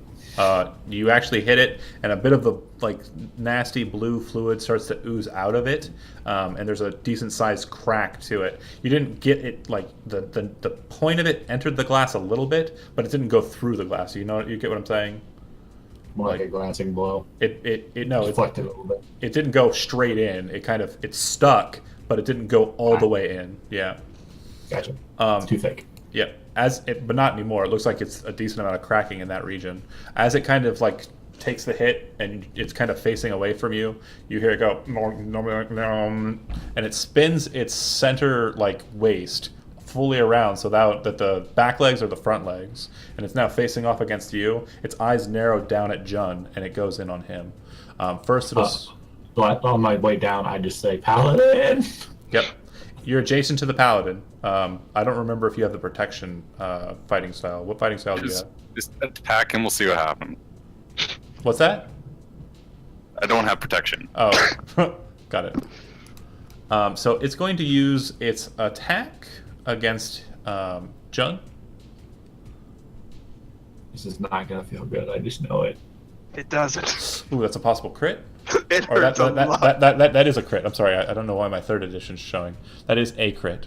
And then that will double. When you hit him, I will use my reaction. I'll channel divinity and use my rise to the occasion. You're taking. And the I'll take the. Yeah, I'll switch places with him and I'll take the damage. Okay. You're the best. I don't know what this looks like at And all. you If I'm just can't- knocking him out of the way, or if it's some weird shing shing. Bas- switch places. But Basically, the blow hits him, but radiant energy appears in front of him, and the blade kind of goes through, but it doesn't really go through, kind of pushing him out of the way. But the same kind of aura appears on you, and the scars that would have appeared on Jun appear on you instead. So hold on, that'll be 24 points of damage. Is any of it like slashing, piercing, or You don't resist any of it Okay. with your ability. Oh, okay. I'll take that. Yeah, I you was- can't- This is 24, right? I would have survived it barely, but yeah, 24 points of damage. That's No, right. thank you.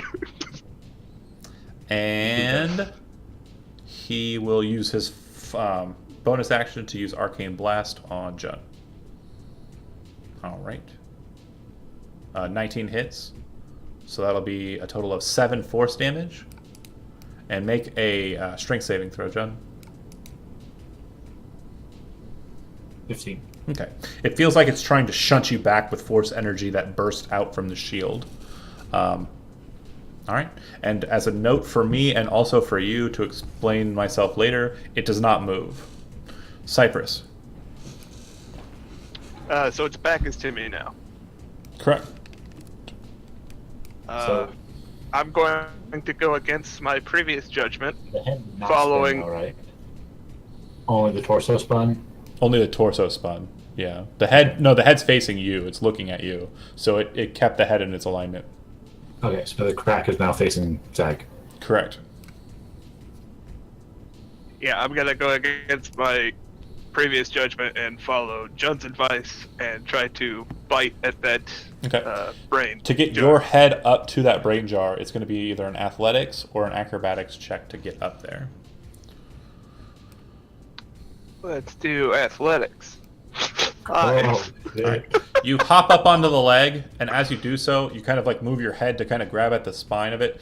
As it kind of like, lowers its leg in reaction to you stepping on it, you see that there are strange spines that are almost like a popped collar on the back end that start rising up, kind of catching like your face. You kind of hit it and fall back and are now prone at its feet. Outstanding. The good news is you can swim.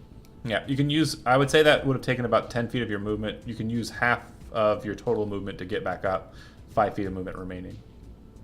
And you still have an action. What? Great. I'm going to. Can I just try again? You can just bite at it, not jump up onto it. You don't have the movement for it. Yeah, that's fair. Yeah, I'll bite at one of the hind legs Okay. instead. Yeah, 23 to hit. that hits. As you bite into it, you feel your teeth kind of like, when you grit your teeth, you can kind of feel like strain on your teeth. You feel that as you bite into its leg because it doesn't seem to be piercing as much as you'd hoped. It seems to be resistant to your bite. Do I still have my bonus action, or is that lost? You have your during bonus the action. attempted? Yeah, just your movement was blown because of that. Cool. I'm going to, with Shield Master, try to shove it prone. Perfect. I actually built this thing to deal with a person who is abusing that. Neat. Oh boy. I don't think I was abusing. I think I was No, not trying. you. No. I didn't build It's this. really hard. I never built this for you. This thing's been around for a while. I think Steve can Neat. attest to that. But yeah, it did not move during its last turn, and it has the stability feature, so it has advantage on any ability check saving throws to resist being knocked prone, pushed, restrained, or grappled. Huh. Go ahead and make an athletics check. All right. Yep. 14. I got a 23. That sounds like you won. Basically, as you slam into its leg to shift it, you see the other 3 legs go and slam into the ground and kind of cause the wood to splinter out a bit, and it kind of just slides a bit. Its head spins around and looks through like the holes in the spines of its collar, and then snap back over to Jun. Lazarus, There's a hole in it, right? there's a crack on the glass dome. Yep. I thought there was like another Oh, section that got ripped there off. was a small One of the panel that legs, was yes. ripped off. Yeah. Oh, okay. Just another firebolt. It's the best I can do. Okay. 10. Its shield kind of gets in between it and the firebolt finally and connects the firebolt to it. you see the fire kind of splash against the metal in the center of the shield, and when it hits the aura on the outside, kind of just becomes evaporated into it. Isaac has flashbacks. What's that? Isaac starts having flashbacks. FO. Question: Could To the I fire. cast a spell as an action and another spell as a bonus action? So long as one of those spells is a cantrip. No, that's not. Then no. Okay. Okay. Yeah. Great.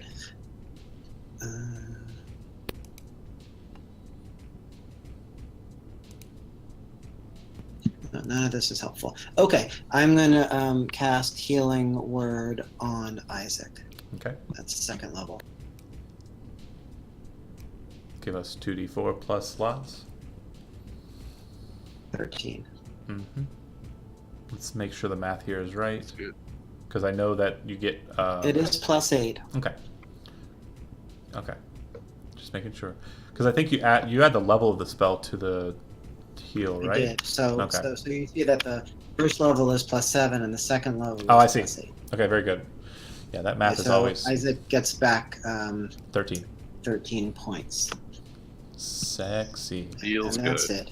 You still have an action. You could cast a cantrip like Sacred Flame. I mean, I know. Oh, yeah, shit. Yeah, let's do that. I know it didn't work last time, but you might as well keep trying. Okay, let me go ahead and roll my check. So it's DC of 14, I think. For Dex. That's pretty low. For Dex, yeah, that's pretty low. So, show me some damage. Okay. I thought sorry. it rolled automatically. No, you cast Spare the Dying. Oh, no wonder, duh. Yay, 3. It's not too bad. All right, Isaac. All right. Let's attack him again. Hopefully it hits. Mhm. Oh, 23. Okay. And damage. And then +4, Okay. It looks to be 1d4. It looks to be resistant to the damage. You said the radiant damage was going through, Radiant right? damage is going in all in. Yep. Oh, then I'll smite it. I'll bust Okay. 2 spell slots worth of smite. And real quick, John, you attacked me with your dagger, right? In the brain. Rapier. Oh, I would have taken less damage from that. Even though It's listed as pierce. It says piercing. I know, but it's still resistant to non-magical attacks. Yeah, so I just asked. If you had said the Diggler, then I would have not gone back, but I will gain that hit points back. Okay. Radiant damage. Give me that smite. All right, so I can exhaust 2 spell slots, right? Well, you can exhaust 1 total, but you can do a second level if you have it. You can Oh only no, do- okay. Yeah. Yes. Maximum So of just one one slot per- 1d8. It's actually going to be 2d8 because it's +1 plus the spell level. Oh, okay. Yeah. So an extra 9. Nice. And that's all going in. All right, John, it's facing you again. You can definitely roll around to the back, but it does look like it has some weird spines to it. With it being distracted a bit by the sword play and the shoulder checking from the shield, the barrel lid, you think you might have an opportunity to kind of get in. Did I notice that it was resistant to my attack last time? Am I picking up what's happening? Yes, it appears to be resistant to non-magical weaponry. Okay, then I will drop my rapier where I'm standing and do what I did last time with the Diggler. Okay. 23 on the jump. You kind of hop off of like it hit Isaac on the Isaac. the I shield. jump off of Isaac and do a And- flip over this thing. Yeah, spin around to kind of hit it with the Diggler. Go ahead and make your attack. 21 to hit. And sneak attack. So 12 doubled. 12 total. And you were wanting to land on the opposite side of it, or just kind of popping up. I'll be Okay. as much behind Cypress as I can be. So Isaac, you've got your shield on your left side, and John was kind of standing there on your left side. He kind of jumps in and catches his foot on the knee of the Nyctalope, jumps off of it, lands on your shield, bounces off of it, slams the Diggler into the glass, then flips head or heels over head and lands on the opposite side of it. As he's kind of flipping over, you see the Diggler jam into the glass where he hit it last and stick. You almost swear that you can see the blade go through the glass for just a nuance, and then he flips over. As he pulls away from it, this small spout, just a very teeny spout of this bluish liquid starts spewing out. And kind of hitting you like on the shoulder or something. It's just this weird blue fluid.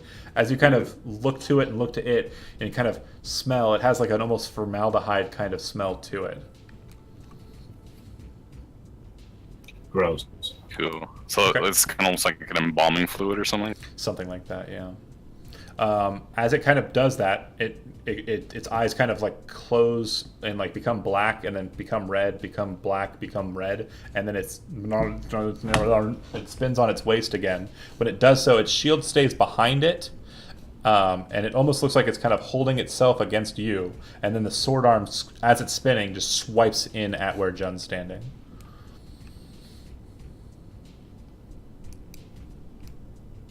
That'll hit. That'll be 9 regular and 6 fire. But there's a side press. No, There's also a me, but it's like beep boop, fuck this guy. you're Get the only one this that ninja. you're the only one that's a threat right now to it. And then it will use Fuck the rogue. its bonus action to arcane blast you, Jun. Does a 17 hit? It does. Okay. I'm screaming Ethel's name right now. Ethel! You take 7 points of damage, and since you're no longer stable, I think you're down, right? Yeah, I'm down. Yeah, it actually shunts you back, and you fly towards the back of the ship. Ithel, you see him kind of like look like he's about to careen off the edge of the ship again, like he's prone to do. If you'd like, you could make a dexterity saving throw to try and catch him and keep him from flipping No, off the back. it'd have to be Cypress. Ethel's on the opposite end of the boat. Oh, that's right. Yep. Cypress, like I said. Dex check. Dex check. See if I can't grab him. Please do. 'cause I 19. really- You grab man. you grab a hold of him and kind of keep him from falling off. You've got a hold of his scarf as his like butt hits the his butt hits the rail, and you kind of pull him down so he kind of slumps to the ground instead of like dangles off the ledge and flies off. All right. Once Jun, Let me just tell you real quick. I really did not want to be unconscious in the water. I wanted you to be, but the Nyctalope, after seeing Jun down, kind of like focuses on him for like just a moment. You see his eyes turn yellow for a moment and then turn red again, and then he spins on his waist, returning himself to like the exact opposite direction he just spun, returning himself into the same position. His arms, basically the counterbalance for his movement, it stays locked where it was from the beginning to the end, and it just returns back to its fighting stance against Isaac. Cypress. Oh, and also another reminder: it did not move. Okay. How far away am I from the robot? Good, Jason. You're adjacent to it. Yeah, I'm still adjacent. Okay. Yeah. If it's got its back turned to me, I'm going to. Try and hop up there and hit it. No, I'm gonna help out Jun. He's in pretty rough shape. We're gonna give him a healing word at 2nd level. Okay.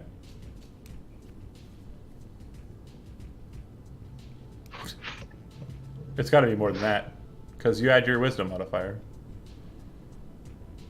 What's your wisdom modifier? 3? Yeah, so it should be 5. So 5.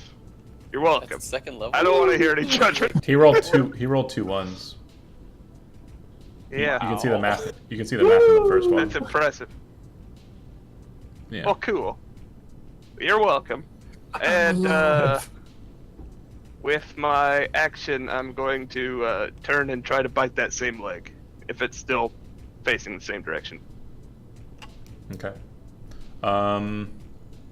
Yeah. Go ahead. Yeah, its leg hasn't moved. Yeah. Yeah.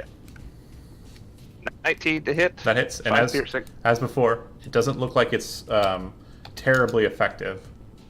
Yeah, get you some magical teeth. I It's wish I could. It's not very effective. Jun in the back, kind of sitting there, and like he hears this music as he slowly gets up. He sees like Cypress from an angle fighting the Nyctalope, like a very strange angle, but an angle I'm sure everybody who's played Pokemon has seen. And it's like dun dun dun dun dun dun, dun and he's it's not very effective. Lazarus, you're up.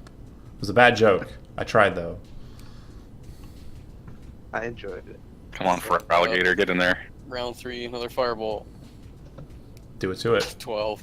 A miss. That'll miss. Again, same thing. It catches it with a shield, and you see it kind of evaporate into the outskirts of the shield. Ithel. How does Isaac look compared to? Oh wait, is this the top of the Jen? initiative? Oh, that was the top. Yeah. I'm sorry, Lazarus was the top of the initiative. I forgot. Everybody make a dexterity saving throw. Even if you're laying flat on the ground. You're fine. 7. Okay. 8. Okay. 22. The ship runs aground. Stompwell and I'm sorry, not Stompwell. Why did I do that? Cypress and Isaac both fall to the ground. You're prone. Ithel, continue. So I was just looking at Isaac and John, and so Isaac looks like he's in much better shape than John. You can hardly see Jun because he's on the opposite side of the creature. Can I see him enough to cast a healing spell on him? Did you move up yet? What do you mean? Did you move up towards the combat, or are you still further back? He's Still further back. Yeah, I'd say you'd be able to see him from the angle that you're at. That's fine. If you were closer, it would have been harder because he's big. But yeah. Super. We will cast Healing Word at 2nd level. Okay. Give me another couple ones. 13 13 hit points back. for John. Oh, yeah. Welcome back to the lab. And then one more time, we're gonna do the Sacred Flame. Okay. All right. I got a 15 on my dex, so success, right? Yeah. Okay. You're good. It hits against the shield and kind of dissipates. Isaac. Well, I guess I'll use half my movement to stand up, and then how's the amygdala looking? Is it like kind of sparking kind of thing, or is it still The pretty? only thing that appears to be wrong with it is this small little just whoosh coming out of the top of its head, and the couple of panels that have been kind of knocked off its leg. Oh, and there's a big All right. scorch mark on it from the very first blow that was fired at it. That firebolt is probably besides the stabs of the head, the most damaging thing that's hit it. Is it too tall for me to like slash at its head, or You have to jump up to do it. It's about 10 feet or like 12, 15 feet high, the head top. So you have to kind of jump up to it. Most people have been bouncing off the leg. If you just want to like, Mario punch with the sword at it, you can do that. yeah, like if I can just do a big like arcing overhead, You like stand up, Ooh. use 15 feet of your movement, or 20 feet of your movement because you move faster, to get up. And then you would use another 10 feet to jump up and attack. So go ahead and make your attack roll.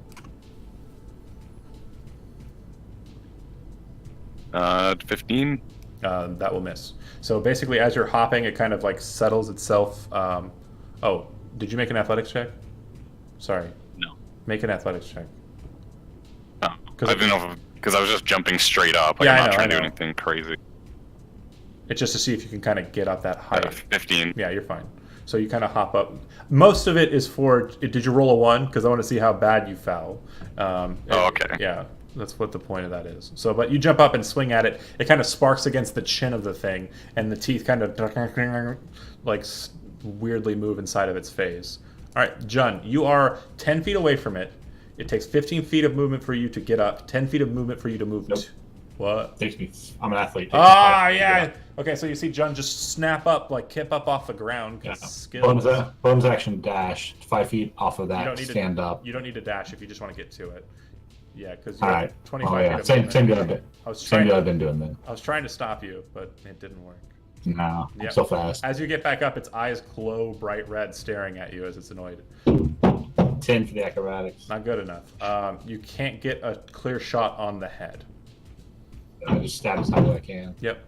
17 to hit. It blocks the attack with its shield as you're jumping off of it and kind of shoulders you away just a little bit. Not shoving or pushing, but just kind of like, muscling you away from the attack. All right. It did not take a strike. You missed. It did not take a strike to its weak point this turn. So as it's kind of settling there inside the brain pan, as you're looking at it, actually it would have been looking at Isaac, so it wouldn't have looked at you with red eyes. But Isaac, as you're kind of looking at it, you see like inside of the brain pan these small little needle-like legs kind of come out the side of the brain and start moving up to the glass to seal it. And you kind of see this weird like thing happen where the panel that was knocked off seals up with metal, and the scorch mark, the damage that it looks like it did, it kind of pops back into place. On my way down, bonus action to give help to Cypress. You have advantage on your next attack roll, Cypress. Once it's regenerated at the start of its turn, it's going to go ahead and just smash on. It really wants to kill John, but Isaac is who it's focused on. So, miss. I think a 13 misses, and it will try to Arcane Blast as well. 17 misses. Okay.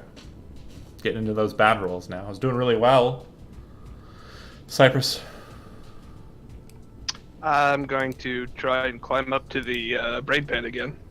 Okay. Athletics Athletics check? or acrobatics, your choice. Yeah. 13. Good enough. Good enough. We're going to go with a bite. Okay. 21 to hit. All right. Anybody want to burn inspiration? Just asking before we move. I don't think anyone has it. I know someone does, actually. I have it. Oh. Fine, I'll give it. Sure. All right. Wait, did I have what was it that Jen was helping me with? Oh, you had advantage because of the attack. No inspiration necessary. Good Cool. Call. Good call. Haha. Okay.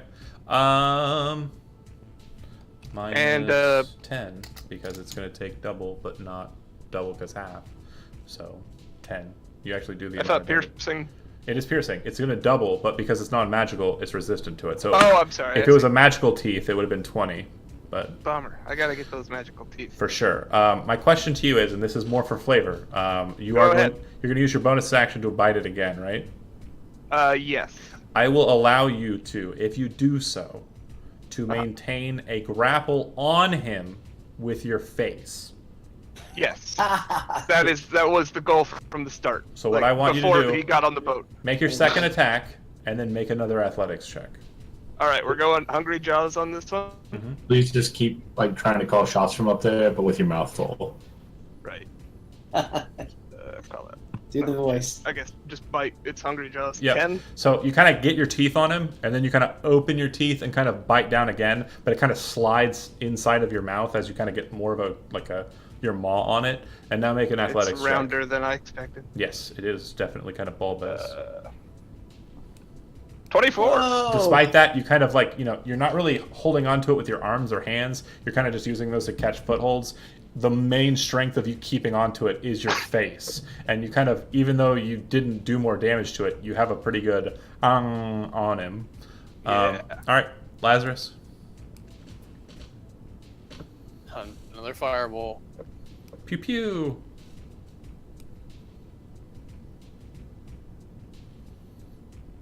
There you go. You kind of get bored of the idea of just shooting straight at the shield, and you kind of move it over to the other side and fire instead.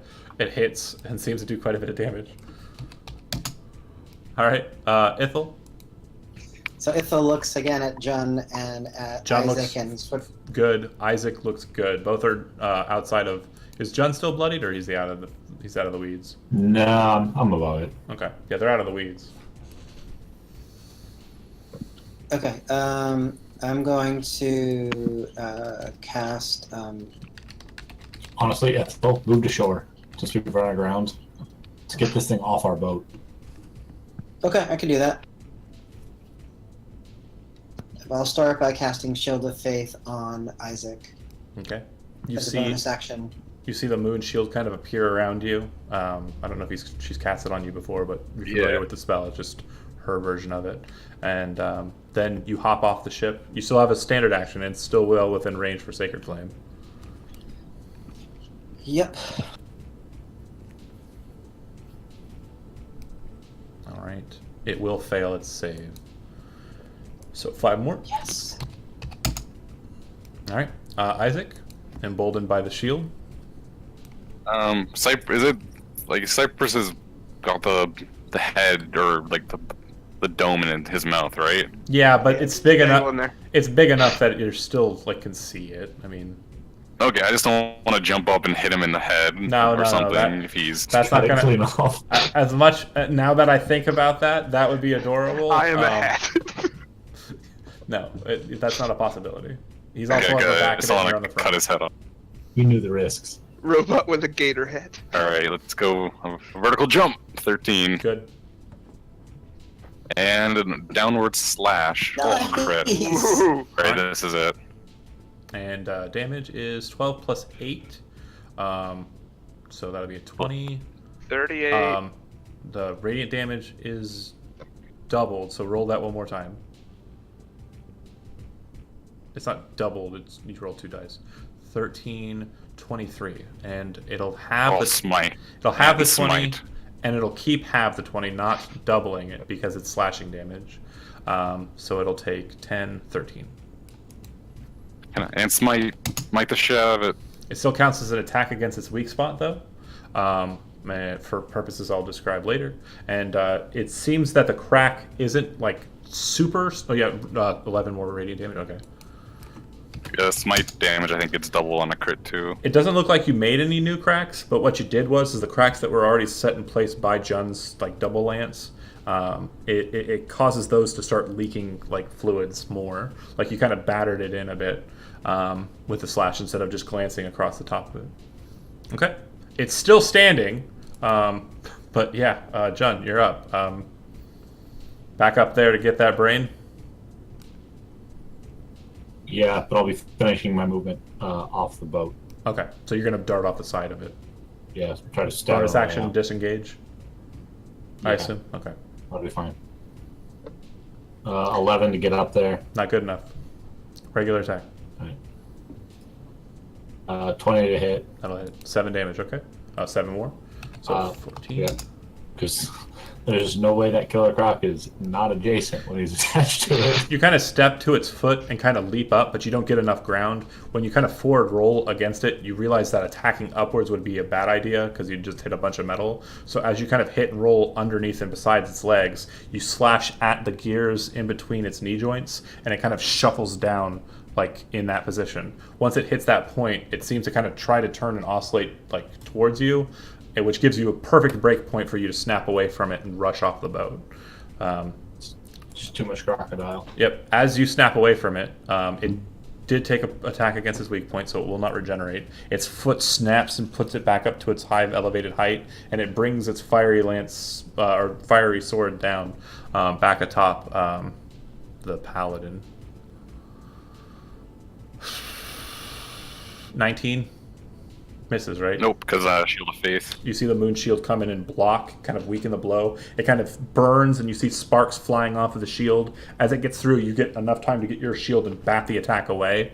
And then it brings its other hand in with the shield and kind of uses it to arcane blast you. 21, finally. Yeah. Take 5 points of damage and make a strength saving throw.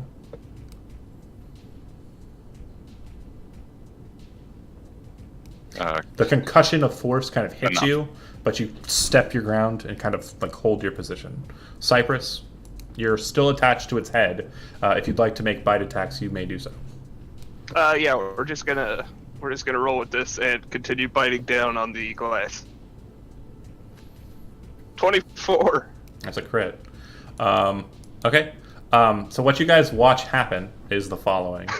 Actually, better. Do you have an idea of what you want to do to it, or do you want me to describe it? Eat the brain. I really want to. No, dealer's choice. Go ahead. Okay. You watch as he kind of pulls himself up, and he's still got like his bottom jaw on the glass, and lifts his top jaw, and then slams down, and you see the glass just kind of like mushroom down and break outwards, fluid just splashing everywhere, like hitting against the moon shield, hitting against the real shield, splashing all over him. But the brain kind of just like moves inside of the position. The robot's face looking at you, Isaac, as it's happening goes, and just its eyes glaze over to just white. And then he raises his mouth up again and bites down again. And you hear this sickening pop as he pulls the brain out. Chewing it if he wants to, but removing it from the wires. It's going down. And weird fingers. And you can sense that there's a bunch of metal attached to the bottom. So your hand kind of grabs and pulls away at that. Don't swallow. Don't swallow. You just start chewing the brain. Shut up. It tastes terrible. It tastes like a pickle that's been set inside of battery acid, is what it tastes like. There's no way that fluid wasn't toxic. Tastes like victory and a meal. Make a constitution. Make a strong stomach. Make a constitution saving throw. 7. You start vomiting, and you also will take. You'll take 3 points of damage, but it also cuts off the top of your maximum hit points. Bummer. It appears to be By some 3? sort. Yep. It appears to be some sort of poison. That said, as you guys finish the combat and the Niccolo kind of like shuffles down and falls to pieces, actually falls to the ground. It's not broken apart. You kind of look over to where the ship is, and you can see that in the time that the couple of seconds you've been fighting, it's banked hard enough and moved fast enough that it's starting to kind of get close to rejoining its group. And we'll go ahead and leave the session at that. Call it for the night. Nice. I'm going to go ahead and do XP and stuff offline, so just keep a head on there. Thank you guys for watching. And let me go ahead and get that out there.